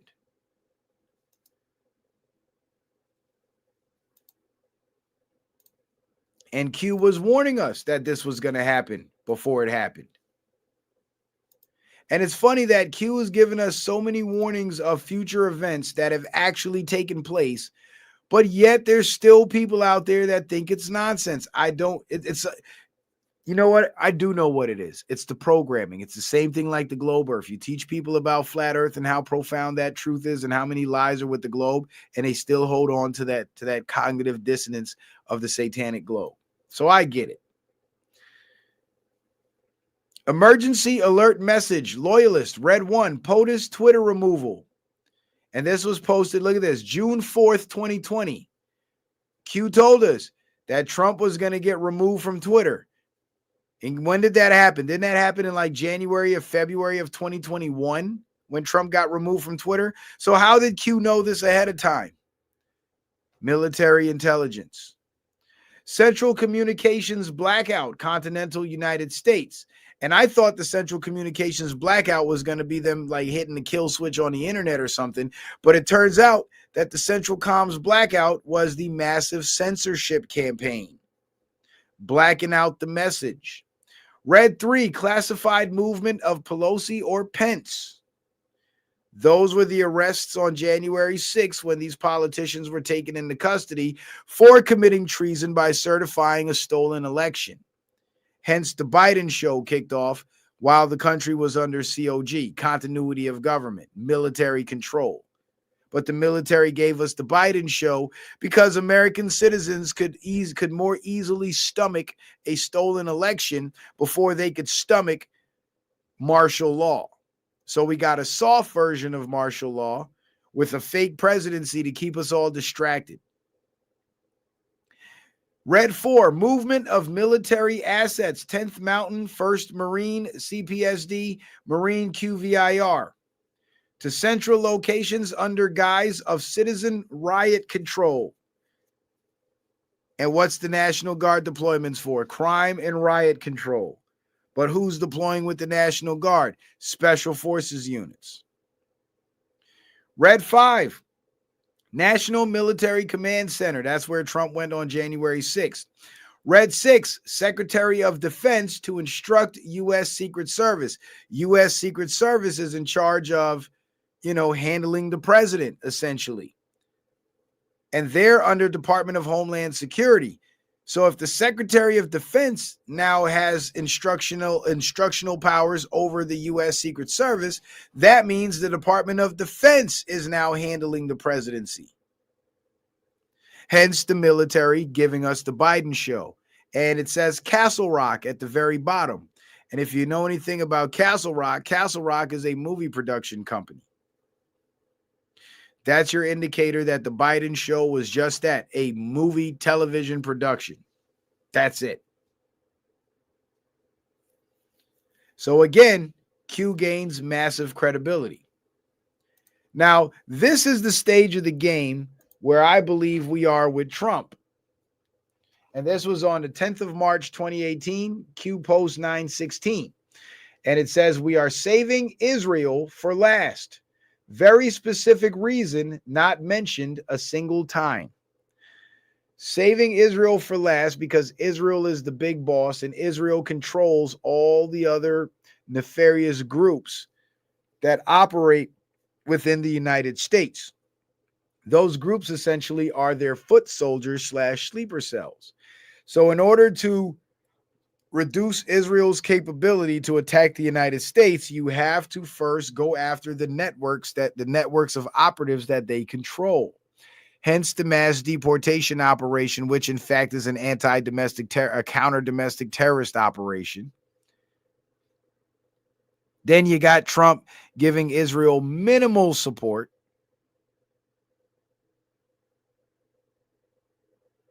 And allowing the rest of the world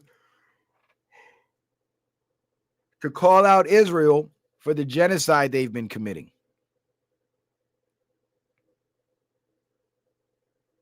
So I believe we're on the Israel phase. But again, because they're so deeply entrenched in this country and have infiltrated so well, it's a hard enemy to root out. So Trump's got to play it safe to avoid American civilian casualties by way of them launching false flags. But at the same time, he's got to go at them behind the scenes extremely aggressively. That's why these mass deportations are so important. Now, people say, oh, we shouldn't vote because our votes don't count, blah, blah, blah, blah, blah, right? And in some ways, there's some truth to that.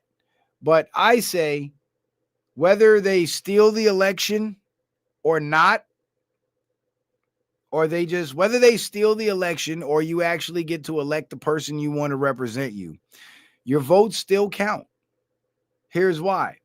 If there's fraud in the election, your vote counts as a countermeasure to demonstrate that there was fraud. If there wasn't fraud and it was a fair election, obviously your vote would count the way it's supposed to count, which is towards electing proper representation. And I always say this too. If your votes didn't matter, your enemies wouldn't be trying to steal it.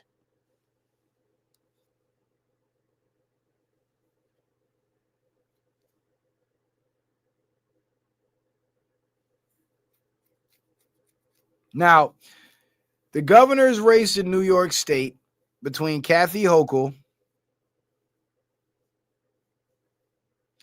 Poor Dennison says Citizen Man TV. First error Kennedy made was starting to change in immigration to bring in the third world. Johnson finished it off after Kennedy was shot.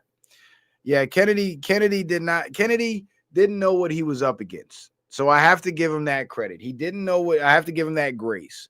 He did not know what he was up against. But after Trump and all the other patriots witnessed what they did to Kennedy, they now knew what they were up against. So it took Kennedy, and some people say Kennedy didn't die. They said he survived and he faked his death, and that was the body double that was shot that day. But who knows? Who knows? I don't like to get into that stuff because it's way too speculative. But I can't say I wouldn't believe it if I found evidence to support it. Now, New York State, the governor's race between Lee Zeldin, the so-called Republican, and Kathy Hochul. Lee Zeldin is a clown. Lee Zeldin is a rhino. Lee Zeldin was put there to be a Republican figurehead in order to clear the way for the Democrat. And the reason why I say Lee Zeldin is a clown is because as a Republican, he should have had his people, his staff, do enough research to find what I found, that they manipulated the vote totals in at least 4 counties in New York State, if not more. Ontario County, Chenango County, Hamilton County, and Clinton County.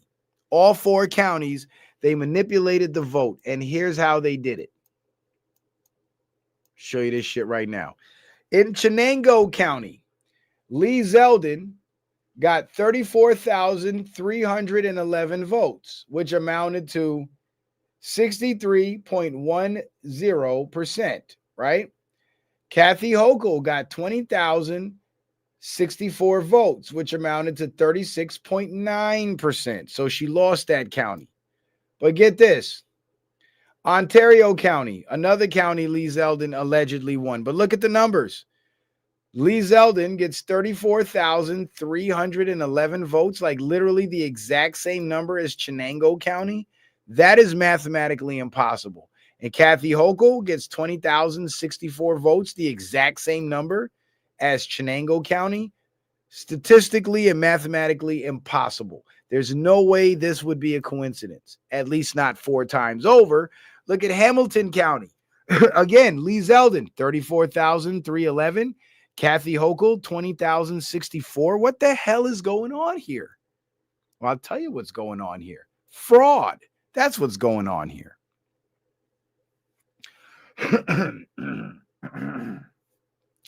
Clinton County, same exact numbers. Lee Zeldin, 34,311. Kathy Hochul, 20,064. So they literally fudged the numbers.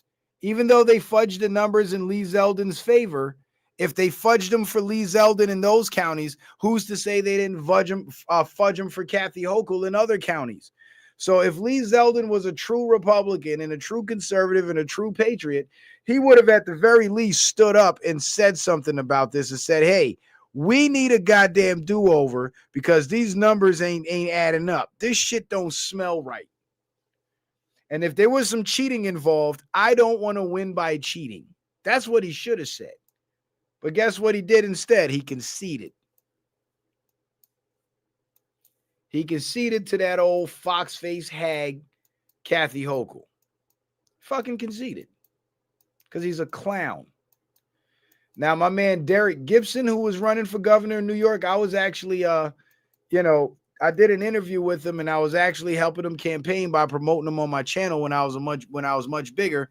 But of course, the Republican Party of the state of New York is a bunch of rhinos, and they already had Lee Zeldin pre-selected, so they just forced Derek Gibson out, brought in Lee Zeldin, and let him fail to Hochul without saying a word. And they needed Zeldin to lose to Hochul, because if it was Derek Gibson, Derek would have said something about the election fraud, and they couldn't have that because the entire state of New York is rigged already, and the only way it'll ever be de-rigged is if there's mass arrests and everybody in the New York state government goes to jail because they're all a bunch of goddamn crooks. New York is one of the most crooked states in the entire country. Make no mistake about it. No mistake about it at all. And they're also one of the most illegal alien friendly countries. I mean, states in the entire country. And speaking of illegal aliens, you notice how I kept harping on you guys to not call these illegals immigrants? Remember how how I always say that while when people are like, oh, we got to, Trump's deporting the immigrants. And I'm like, they're not immigrants. They're illegal aliens.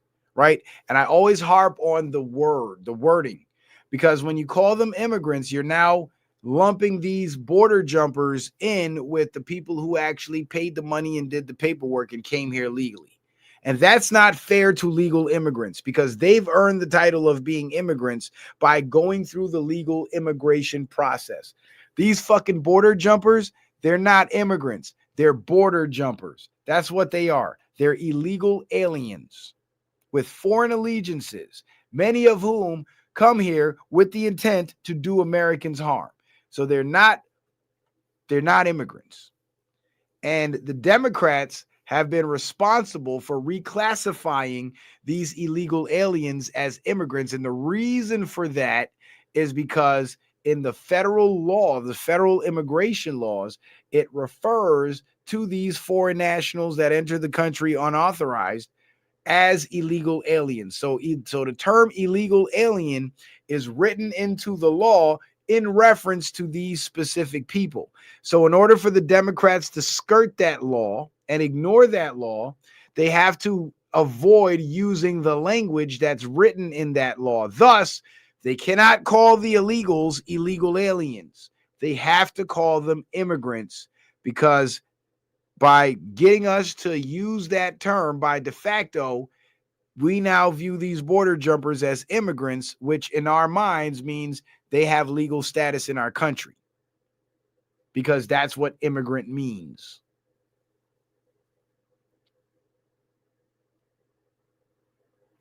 So what I got for you guys is a clip from Brandon Johnson, and he's asked a question by a reporter about giving money to illegal aliens.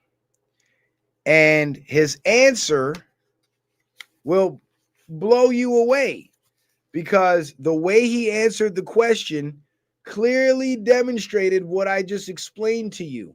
They are desperately trying to run away from the term illegal alien in order to avoid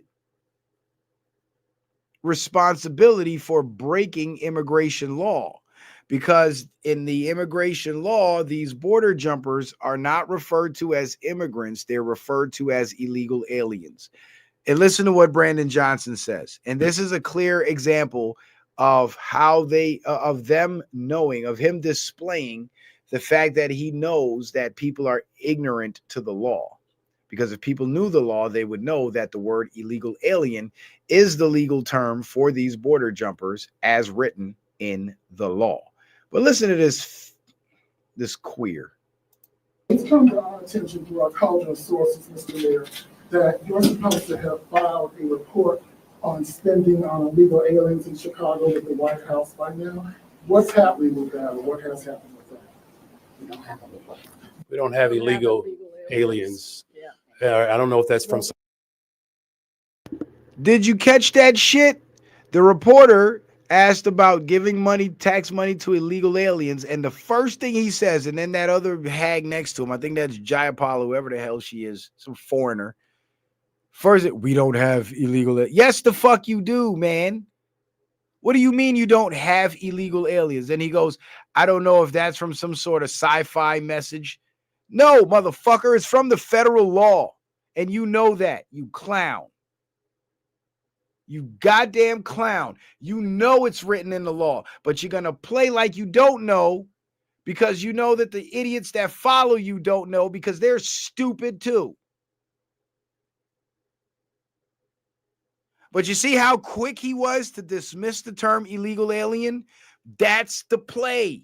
That's the play that they used to skirt the immigration laws, reclassifying the illegal aliens as immigrants. That's the play. Let me see if I can start this shit over. But I just needed you guys to catch that.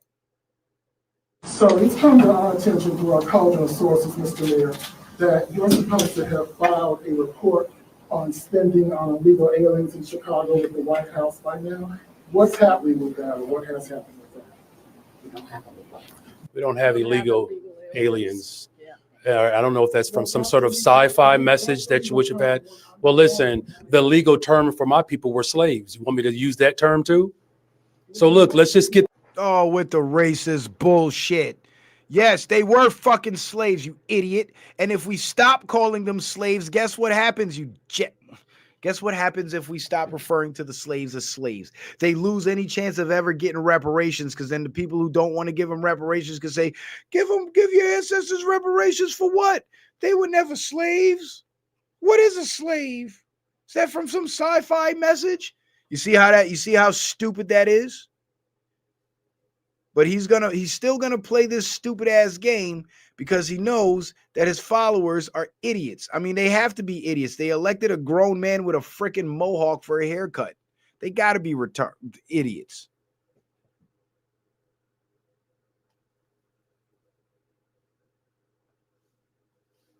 Let's get the language right. We're talking about undocumented individuals.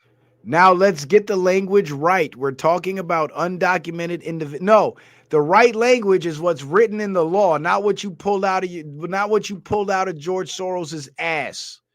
Undocumented individuals, illegal aliens. But he won't say it. He can't say it because that's what's written in the law. That are human beings. The last thing that we don't give a fuck that they're human beings. They're human beings with a country of their own. I'm going to do is accept the type of racist, nasty language to describe human beings. So referring to them as what they're referred to in the law of the United States of America is racist and nasty language. So the law is racist and nasty language. You see the play? Do you see the play he's running right here? He's running a play. This is the mind fuck that they put on their followers. And so as far as our spending on Chicagoans. So now he's calling the illegal aliens Chicagoans. Most of these people can't even speak English, but now all of a sudden they're Chicagoans. But I'm glad he said all this, though, and he tried to play that game because now that we know better, he's basically admitting to spending U.S. taxpayer money on illegal aliens. So he could call them whatever the fuck he wants to call them, but we know what they are. And so does he. And so does Homeland Security. Put forth a $16.7 billion balanced budget that ensures that we're investing in education, transportation, housing, youth employment, environmental justice, as well as ensuring that we have safe communities. Yeah, but you're not, though, because your communities aren't safe.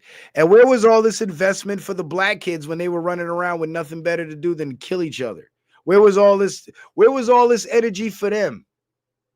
As soon as the illegals come in, all of a sudden you're Mr. Philanthropic now. Now you give so much of a shit about the people. Get the fuck out of here. And I can't. This is what I'm telling you guys. These black Democrats are the worst. They are the worst. They're worse than the racist white man.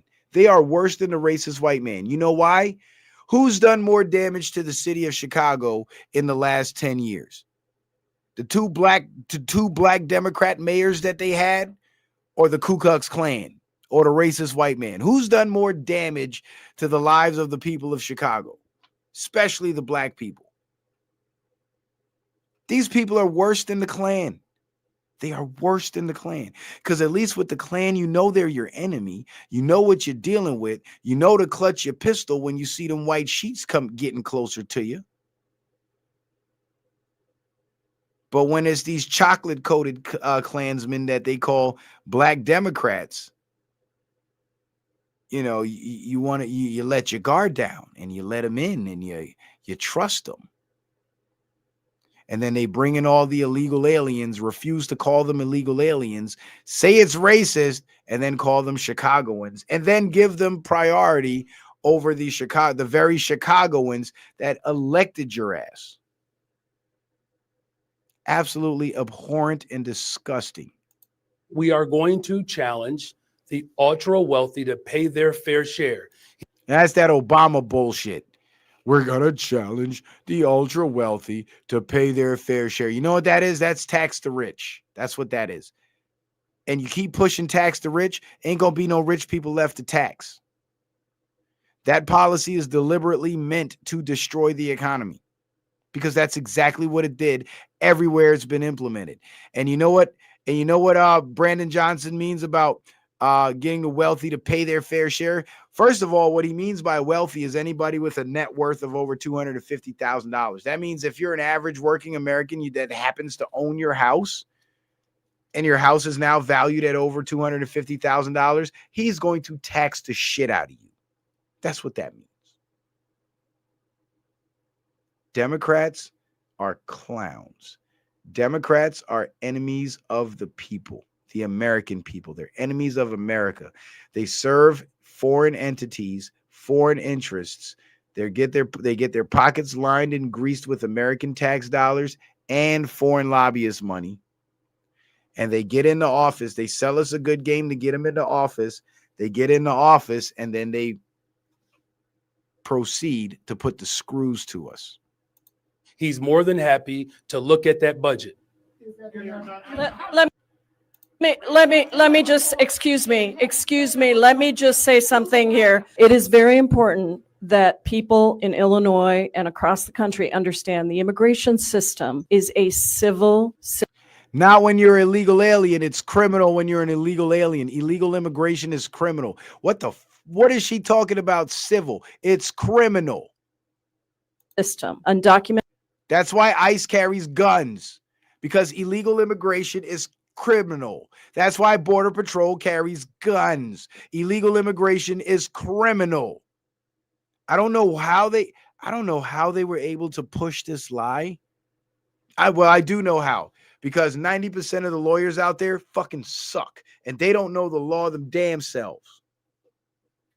That's why I've defeated so many of them in court, because they're idiots. They're idiots with college degrees, so they get paid a lot of money and they got a lot of friends in high places, but they are not intelligent people. In fact, most of them are just scammers that happen to get into a good con game. That's it.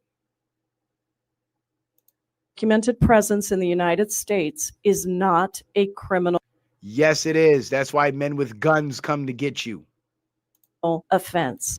It's not some guy with a golf shirt that comes and serves you papers. When you have a civil case, you get served with papers and a date to appear in court.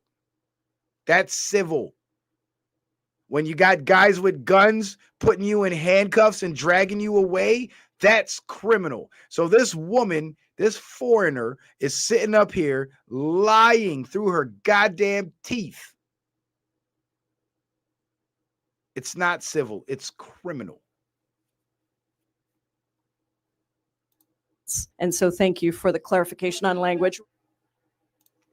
You see, the question wasn't even about the language. The question was about him giving taxpayer money to illegal aliens. That was the question.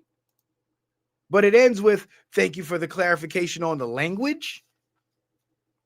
But you see, the language is important, because when you're dealing with legality, it's all about the language. What you say or what you fail to say will either make or break your case, because it's all about the language. That's it.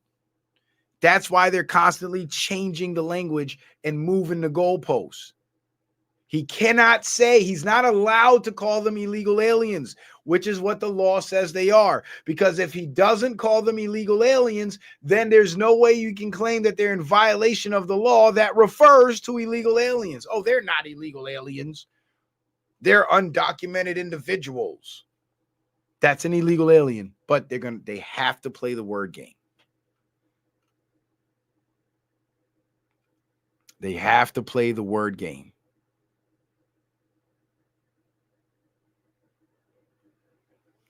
Redefining words to redefine thoughts, to redefine ideas.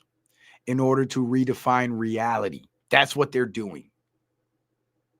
And they've, in the minds of millions of Americans, they've essentially succeeded at that. They've literally created a delusional world in the minds of millions of Americans that illegal immigration does not exist and there are no laws preventing these illegal immigrants, these illegal aliens, from taking up residence in the United States, when in fact there is. So they've redefined the terminology, and in the minds of all these blind followers, they've redefined reality. And now that true reality is setting in, and ICE is going around and grabbing these illegal aliens and deporting them from the country, these brainwashed dummies that forgot what reality really is and live in this Democrat delusion, they're now taken to the streets and committing federal crimes by obstructing ICE and trying to prevent ICE from arresting these illegal aliens who are here violating federal law. And it is not a civil offense, it is a criminal offense. That's why the men with guns come to get you. And the people that are violating these federal laws because they live in that Democrat delusion where federal laws don't matter. It extends from your average overweight, blue-haired, liberal white woman on the street to sitting judges.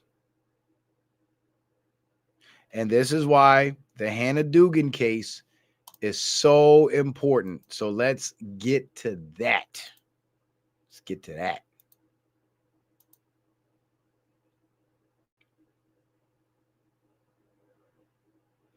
So Fox 6 Milwaukee. So this happened in Wisconsin, and I'm sure you guys remembered when the judge got arrested for letting the illegal get away from ICE, right?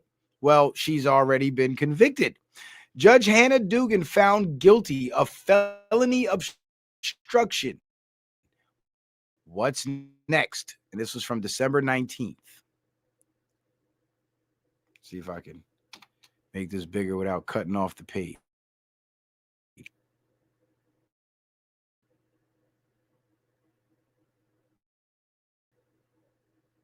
A jury found Milwaukee County Judge Hannah Dugan guilty of obstructing federal agents at the courthouse.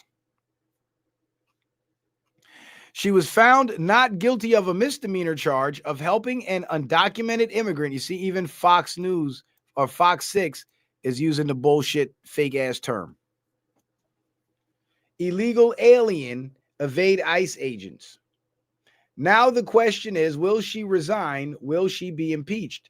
Well, she was convicted of a felony, and they didn't convict her of the misdemeanor because helping the illegal avoid ICE agents, it would be the obstruction.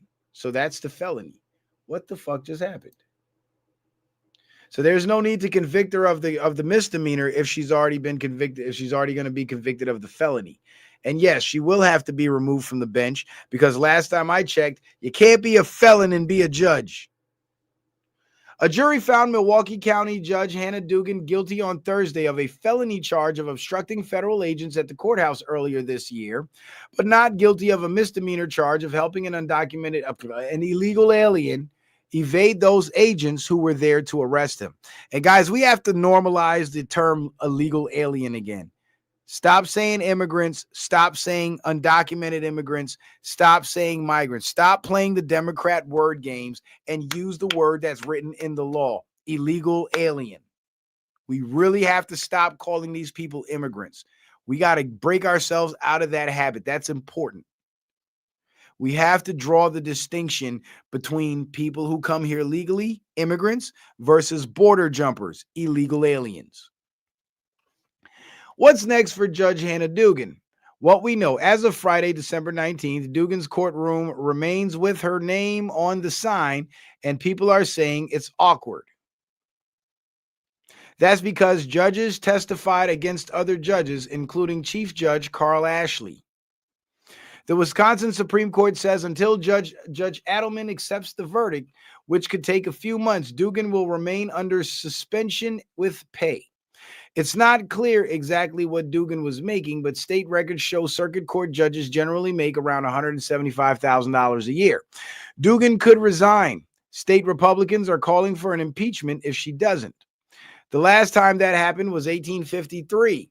What they're saying, it's possible that Judge Dugan will simply resign and remove herself from the situation, but at least right now she's getting paid, so she doesn't probably have the strongest desire to resign to not have further paychecks at this point, said legal expert Jonathan Lavoie. Dugan's defense team said she will not be doing interviews. Fox 6 did reach out to Chief Judge Carl Ashley about when he expects to put out an official policy about ICE arrests in the courthouse now that the trial is over. Fox 6 has not heard back. Legal experts say if Dugan were to resign, she'd file that through the governor's office, which has not happened. Of course, she don't want to resign because if she resigns, she's not going to get that free money. Now she's getting a paid vacation. So she broke federal law and now she's getting a paid vacation. But one can only hope. One can only hope that that paid vacation ends up being or ends with her going to prison and spending an extended vacation in prison. But what's important about this article is that it's a judge that's about to go to jail. And that sets a powerful precedence. Because here's the thing. If you have an active warrant for your arrest, right?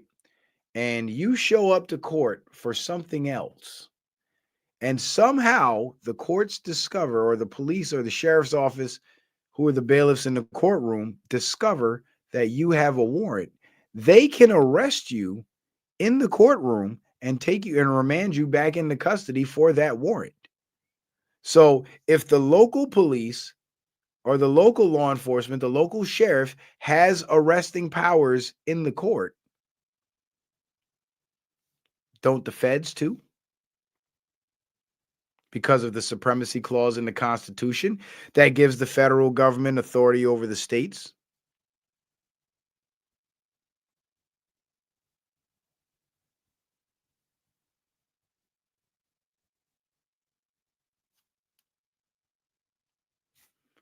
Now, some people might argue and say, well, if the cops did go to make an arrest of the defendant in the judge's courtroom, the judge actually has the power to address that case and call for them to put the arrest on hold or delay the arrest or drop that case or whatever, which might be true because that county judge does have some semblance of authority over the county sheriffs, who are nothing more than the enforcers.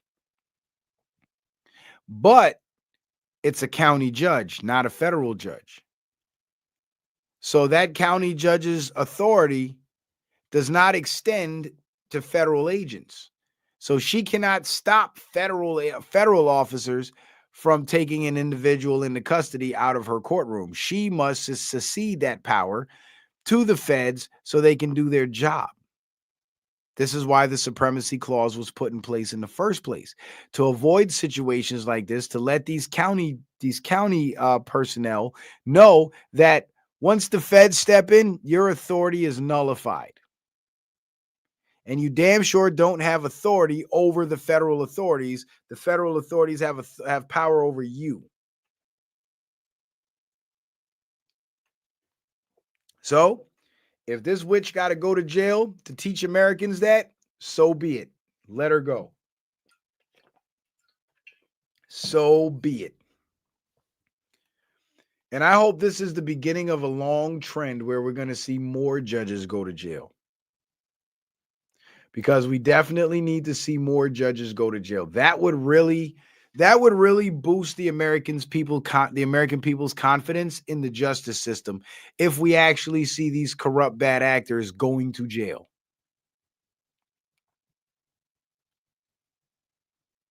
And I hope Hannah Dugan is the first of many.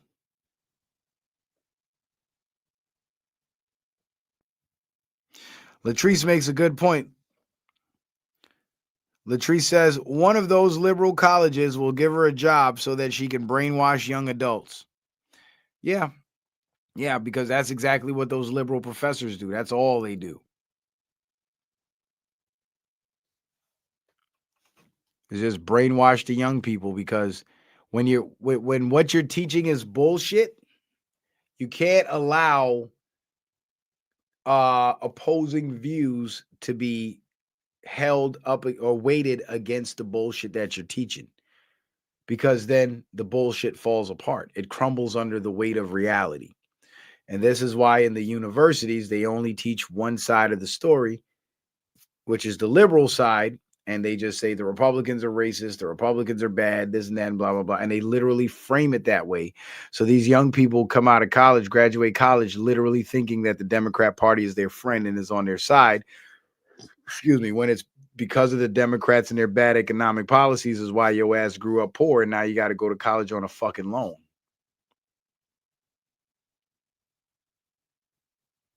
But you see, people never really think that far ahead, because most Americans are stupid.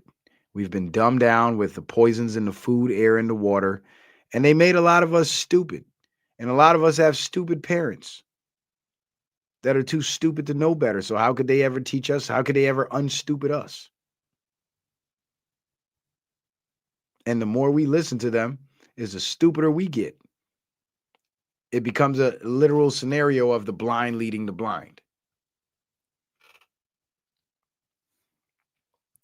And guys, don't forget to hit the Cash App, hit the PayPal, hit the Venmo, support the show. We got 0 supporters tonight, because that donation from Brother Lee 14224 was towards the last show, because it came before this show. So officially, once Showtime started with this show, we're at 0 donations. I know this Christmas can't be that bad. I know it can't be that fucking bad. I know you fucking lying. What's that shit Mojo Brooks said? I know you fucking lying. But let's get to the last article. We're at what's our timestamp? Where we're at time wise?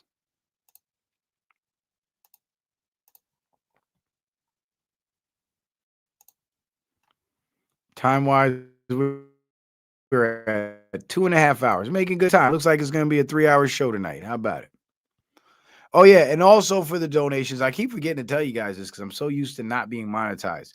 We got the super chat over on YouTube, and we got the Rumble rant over on Rumble.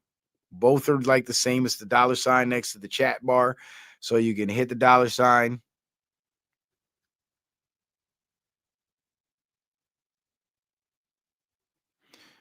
So you can hit the $, put in whatever amount you want to, donate to the show, and then drop your comment. And I believe the Rumble rants don't have a limit on how long your comments can be like YouTube does. So YouTube limits your super chat comments based on how much money you pay, but no matter how much money you pay. So shout out to y'all in advance, because I know somebody's going to hit that donate button tonight. I know I'm not about to do a whole 3-hour show for nothing, for no compensation. I know y'all not going to let me go out like that. Boy, y'all better not. I love y'all too much. It's going to break my heart.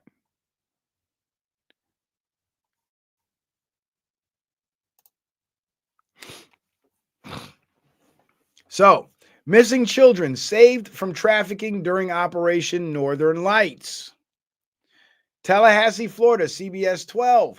Law enforcement found 43 endangered children, some as young as 18 months, during a 2-week sweep that spanned multiple states. The U.S. Marshals Service announced on Thursday that Operation Northern Lights is the most successful missing child operation ever conducted in northern Florida. The operation, dubbed Northern Lights, ran from December 1st to December 12th, 11 days, and involved more than 80 personnel from 25 agencies, including federal, state, and local law enforcement, social service organizations, and child advocacy groups. The mission focused on locating critically missing children, providing immediate care, and preventing further exploitation, according to the U.S. Marshals Service. So it's local authorities working with the feds. And once the feds get involved, military's involved.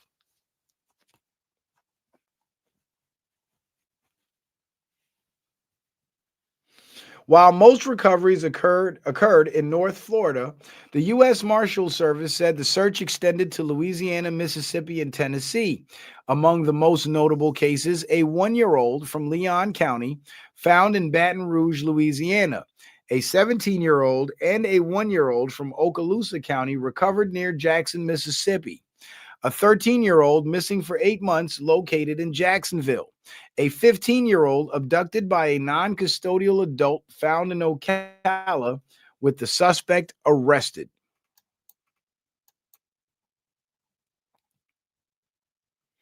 Authorities made 9 arrests, primarily for interference with child custody. Investigators said they are pursuing additional charges related to human trafficking, child endangerment, and custodial interference. Now, the custodial interference thing would be parents who either have time sharing agreements ordered by the courts with the other parent and just ran off with the child, or a parent who lost custody of the child completely and ran off with the child. So it seems like the majority of these cases, as they said here, primarily, or the 9 arrests, the majority of the arrests is for interference with child custody. That would be, one parent running off with the child, presumably. But the 9 arrests, I believe there were more arrests, but they were taken in by the military by way of the U.S. Marshals, because there's no way they found 43 kids and only arrested 9 fucking people. That math just ain't mathing. But maybe, maybe a couple of them had a gang of kids locked up in their house with them. But who knows? Investigators said they are pursuing additional charges related to human trafficking, child endangerment, and custodial interference. The U.S. Marshals Service said the recovered children received medical care, food, shelter, and counseling immediately after being found. Child advocates were on hand to help with emotional recovery and ensure long-term safety. Acting U.S. Marshal Greg Legedal called the operation the most successful missing child operation ever conducted in northern Florida, adding 43 endangered children will now be home safe for the holidays. Homeland Security investigations and local sheriffs echoed the sentiment, emphasizing teamwork and swift action. Derek Driscoll of the National Center for Missing and Exploited Children said each child recovered represents a life removed from harm's way. Operation Northern Lights was conducted under the Justice for Victims of Trafficking Act of 2015, which expanded the Marshals' authority to assist in missing child cases. Since then, the agency has recovered nearly 4,000 children nationwide with a 66% success rate, according to the news release. Yeah, that 66% seems a little fishy, but I can believe it. Because again, when you bring in the feds,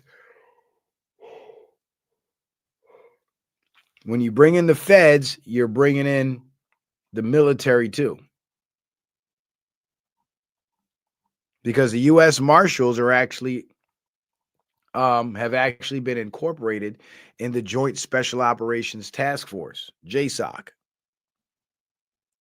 which includes the Marshals, the FBI, Homeland Security, and local police. So DOJ enforcement and local police.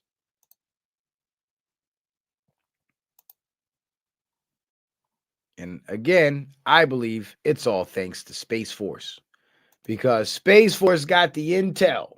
Space Force knows everything. They just gotta look. They just gotta open those files up and look. But anyway, guys, we are at 2.5 hours.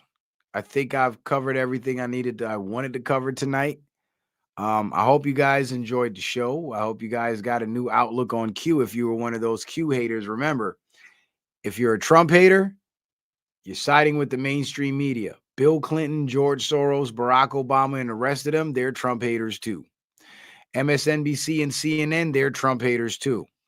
Those same shills on late night talk shows that make fun of flat earth and shit, that hate Trump, they're Trump haters too. So if you're a Trump hater, that's who you're siding with. Remember that. It's cool. It's okay to be a skeptic, but don't hate the man. Because most people that hate Trump have never listened to a single speech that he's made, like in its entirety. All they've ever listened to is what the fake news media has had to say about him, never what he's actually had to say for himself. And that's a fact.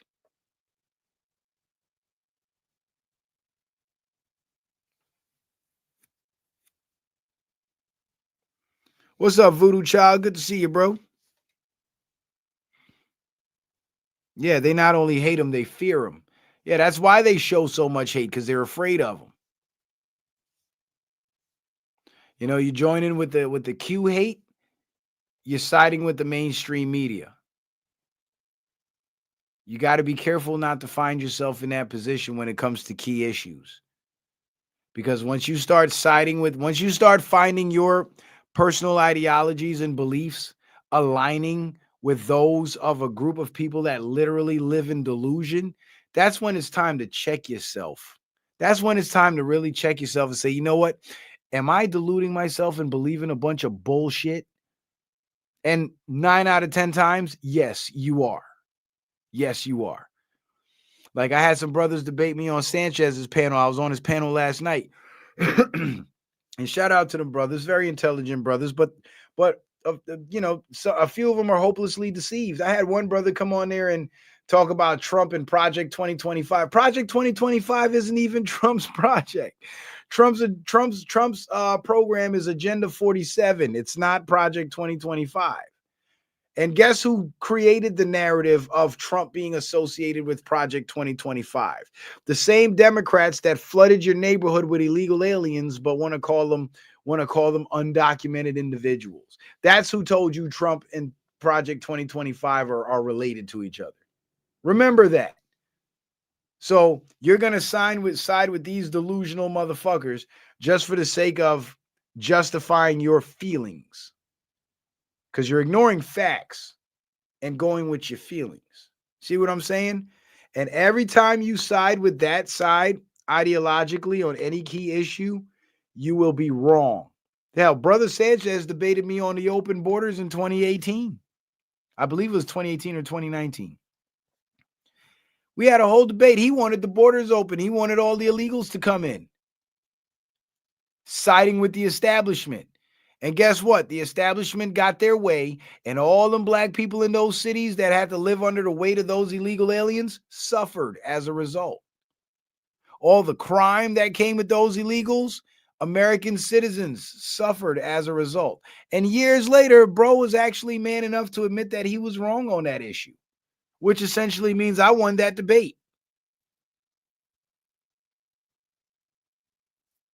But you see, siding with the establishment will always, you're always going to be at a loss. Every time you side with the establishment, you're going to be at a loss because they're lying to you and they're wrong about everything.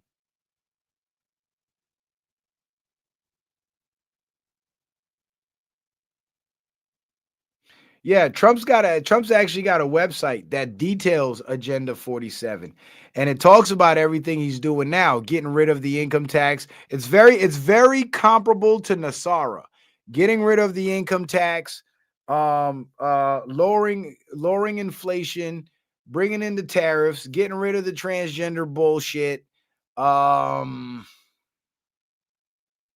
stimulus packages.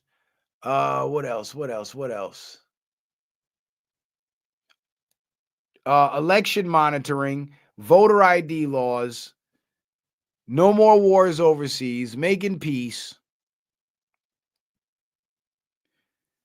setting up fair trade deals with other nations. It's like everything that that the American people have been asking for and have been demanding since as long as we can remember. That's pretty much what Trump's trying to give us. But because there's this media machine and this establishment that wants to keep you ignorant to that shit and just fill you with hate rather than fill you with facts, people aren't seeing it. So the American people are actually getting what they've been asking for. We're seeing fucking judges go to jail. When the hell in your life have you seen a judge go to jail?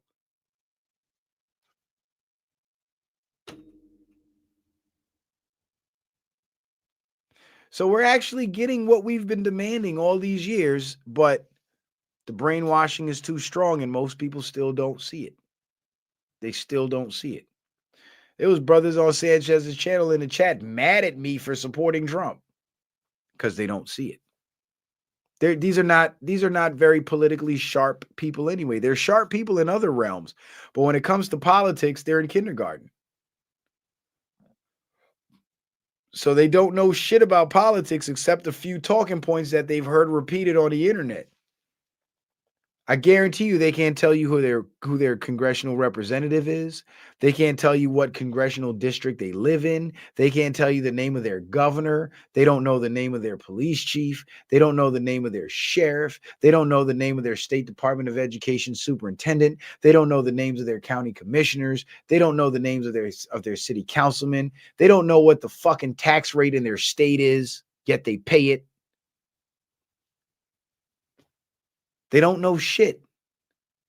But they try to sit there and lecture somebody like me. And all I'm saying is, listen, guys, this is my wheelhouse. This is what I study. It will behoove you to listen to me because all I do is go digging for the truth.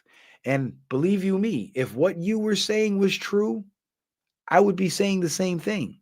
But I'm saying the opposite because what you're saying is a lie that's been repeated by the very same news outlets and the very same politicians that you say we shouldn't trust. So we shouldn't trust the fake news. We shouldn't trust the politicians, but yet you're going to sit here and repeat their talking points. How does that make any sense? But this is what I mean when I say some people are just, they're so caught up in the propaganda, whether it's the wokey doke propaganda or the mainstream media propaganda. They're so caught up in the propaganda that they live in delusion. It's been proven years ago or about 2 years ago that Trump had nothing to do with Project 2025. Here we are in December of 2025, and there's a grown man still pushing that lie. Because he missed the part of the story where that lie got debunked, where the authors of Project 2025 themselves said Trump has nothing to do with this. This is our own shit. We would like Trump to adopt it, but this is our shit. And Project 2025 is not much different than Project 47. The only thing different from Project 2025 that stood out to me was Project 2025 wanted to make abortion completely illegal and give women prison sentences for getting married outside of, or for getting pregnant outside of wedlock and shit, like some extremist far right shit that even I as a conservative can't get with because it's too oppressive.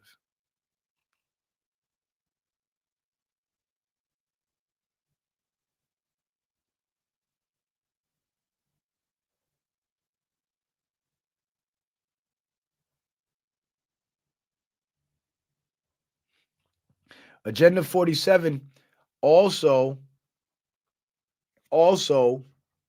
wants to make homeschooling more of a viable option than everybody being forced to send their kids to public school. And I don't know if this is in Agenda 47, but Trump made mention that he wants to implement a 4-day work week rather than Monday through Friday, which means our weekends will be 3 days rather than 2. And on the surface level, it sounds great because if we go from 8-hour work days to 10-hour work days, but people only work 4 days a week, that's more time you have to spend with your family and more time you have to invest in yourself. But here's the other thing. That's more time you have to do research so you won't be an ignorant working sucker going to work every day, busting your ass to try to make $1, but believing in bullshit. Now people will have the time to do that research.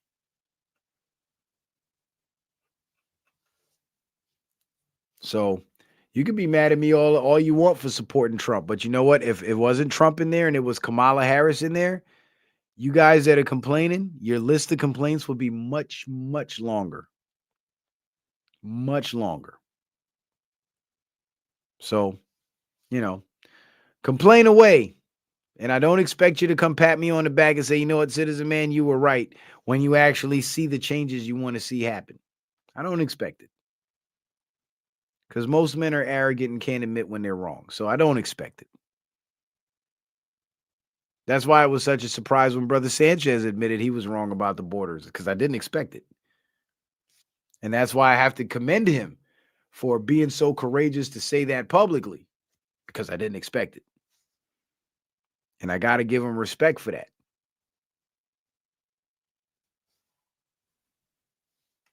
Because most men wouldn't do that.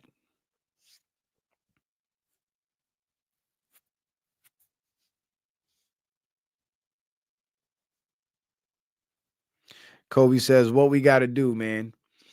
Well, Kobe, what we got to do is we got to do our research, and we got to learn who's lying and who's telling the truth, learn who to trust, who not to trust. We have to learn how our political system works, who has the power and who doesn't. Like, for example, Kobe, most people don't really understand that the feds have superseding powers over the state. The feds' power supersedes the state. So in the Judge Hannah Dugan case, there's actually people out there defending the judge for obstructing federal officers when the federal officers could have arrested her right there on the scene too. So what we got to do is we have to learn and understand our own political system in order to see how the political system is being weaponized against us. Once we make it that far, we can now begin to reverse engineer that weaponization and turn it into something that can benefit us rather than be used to harm us. And that's exactly what Trump is doing.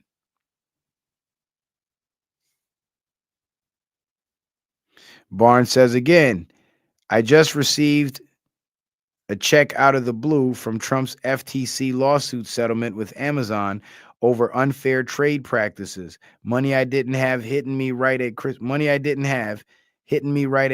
time. Oh shit! Shout out to you for that, Barnes. How did you even do that? Did you sign on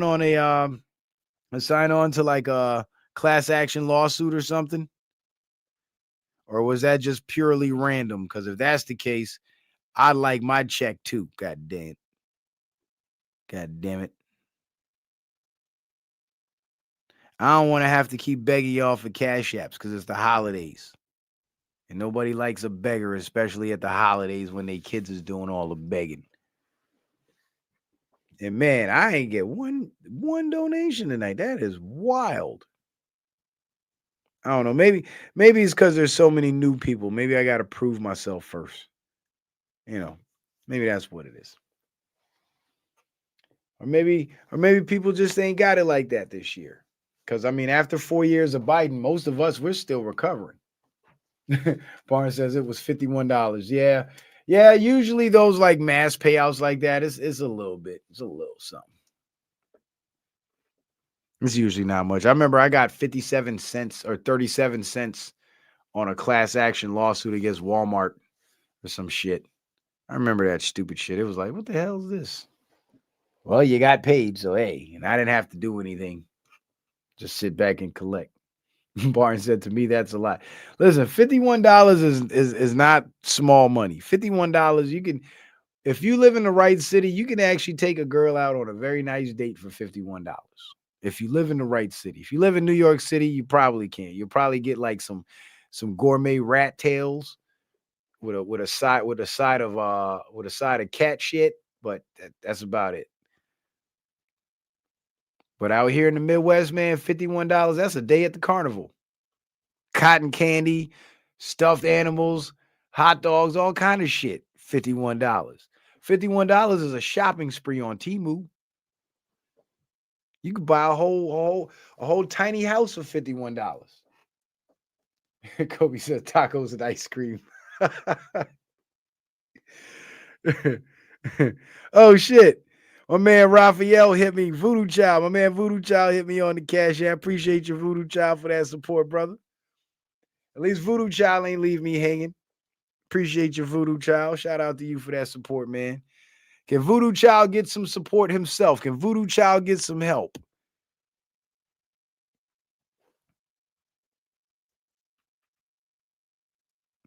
Hey, Kobe, I'm glad to see you here too, man. I appreciate you coming back. Thanks for being a good sport. Thanks for being a good sport. Voodoo Child says, and I'm tight. Damn. Now I feel bad. Now I want to send it back, man. Now I want to send it back. I don't want you guys to have to strain yourselves. You know what I'm saying? Like, it don't gotta be it don't gotta be a lot. It could be $1, $2, $5. Because here's the thing. There's 51 people watching in the YouTube chat, and there's 16 people over on Rumble. That's 67 people. Yeah, that's 67 people total. If each person puts $2, that's over $100 for the show right there. You know what I'm saying? Voodoo Child says, been out of work for 2 weeks. Damn, bro. What'd you do? Like, what you got? Like a seasonal job, or you got injured, or what? You got a lawsuit or something? What's happening? He said, you're good, brother. I appreciate that, man. I appreciate that. Yeah, because I got, my company's is mostly seasonal. Like the bulk of my money comes in the summertime. So I feel you on that, man. Wintertime, it gets real slow, real slow. But anyway, we did get one donation for the night. So shout out to my brother Voodoo Child for that support. Appreciate that, my man. And to everybody else, thank you guys for being here. Thank you guys for hitting that like button, hitting that share button. And I wish you guys much, much success in your financial recoveries after the holidays. Because again, the more money you're able to make is the more you can donate to me. So in my own selfish interest and my own out of my own personal greed, I wish you the best. Because I know the better you do is the more love you'll be able to show me. So I ain't got no problem saying it. It's real. I'm just real like that. So I appreciate you guys for the love, for the support. Appreciate y'all hitting the like button. Appreciate y'all, whoever, if y'all hit the share button or the subscribe button. Thank you guys for being here. I hope you guys enjoyed the show. I hope you guys learned a lot from the show and, got enough to take away to say, you know what, I'll be back for the next one. Because the next one probably won't be until Wednesday. But if anything interesting happens between now and then, I'll go live again and we'll chop it up. So, stay on the lookout for me, because now that I'm in the slow season and I got more time on my hands, I'll be popping up live more often. Like when I popped up with that Rob Reiner stream, you know what I'm saying? That was kind of, off the cuff and shit. So you guys will be getting some of those like during the daytime and shit. So just stay on the lookout, stay in touch with the channel. Make sure you hit that notification bell. If you don't get the notifications, unclick the bell and re-click the bell. Don't unsubscribe. Just turn off the notifications, turn it back on. That kind of resets the system. So now it doesn't know that you are somebody that they don't want finding me, right? So you'll get the notifications for a couple of shows. And then once they catch on that you're finding the shows and my numbers are growing, they'll cut it off again. So when you start not getting the notifications on time again, you just turn off the notifications, turn it back on. So every time I go live, you'll be able to know that I'm live and you'll be able to bounce on over to the channel. So with that being said, ladies and gentlemen, I want to thank everybody on Rumble. Thank you, everybody on YouTube, for tuning in. Hope you guys enjoyed the broadcast. If it wasn't for you, there'd be no point in doing this. So you guys make it possible. And I want to thank you from the bottom of my heart. Happy holidays to y'all. And wait, Wednesday is Christmas Day, right? Shit, I might be on the road that day. I don't know. But anyway, appreciate you guys being here. Appreciate the love and the support. And I'll see you on the next show. Citizen Man, out.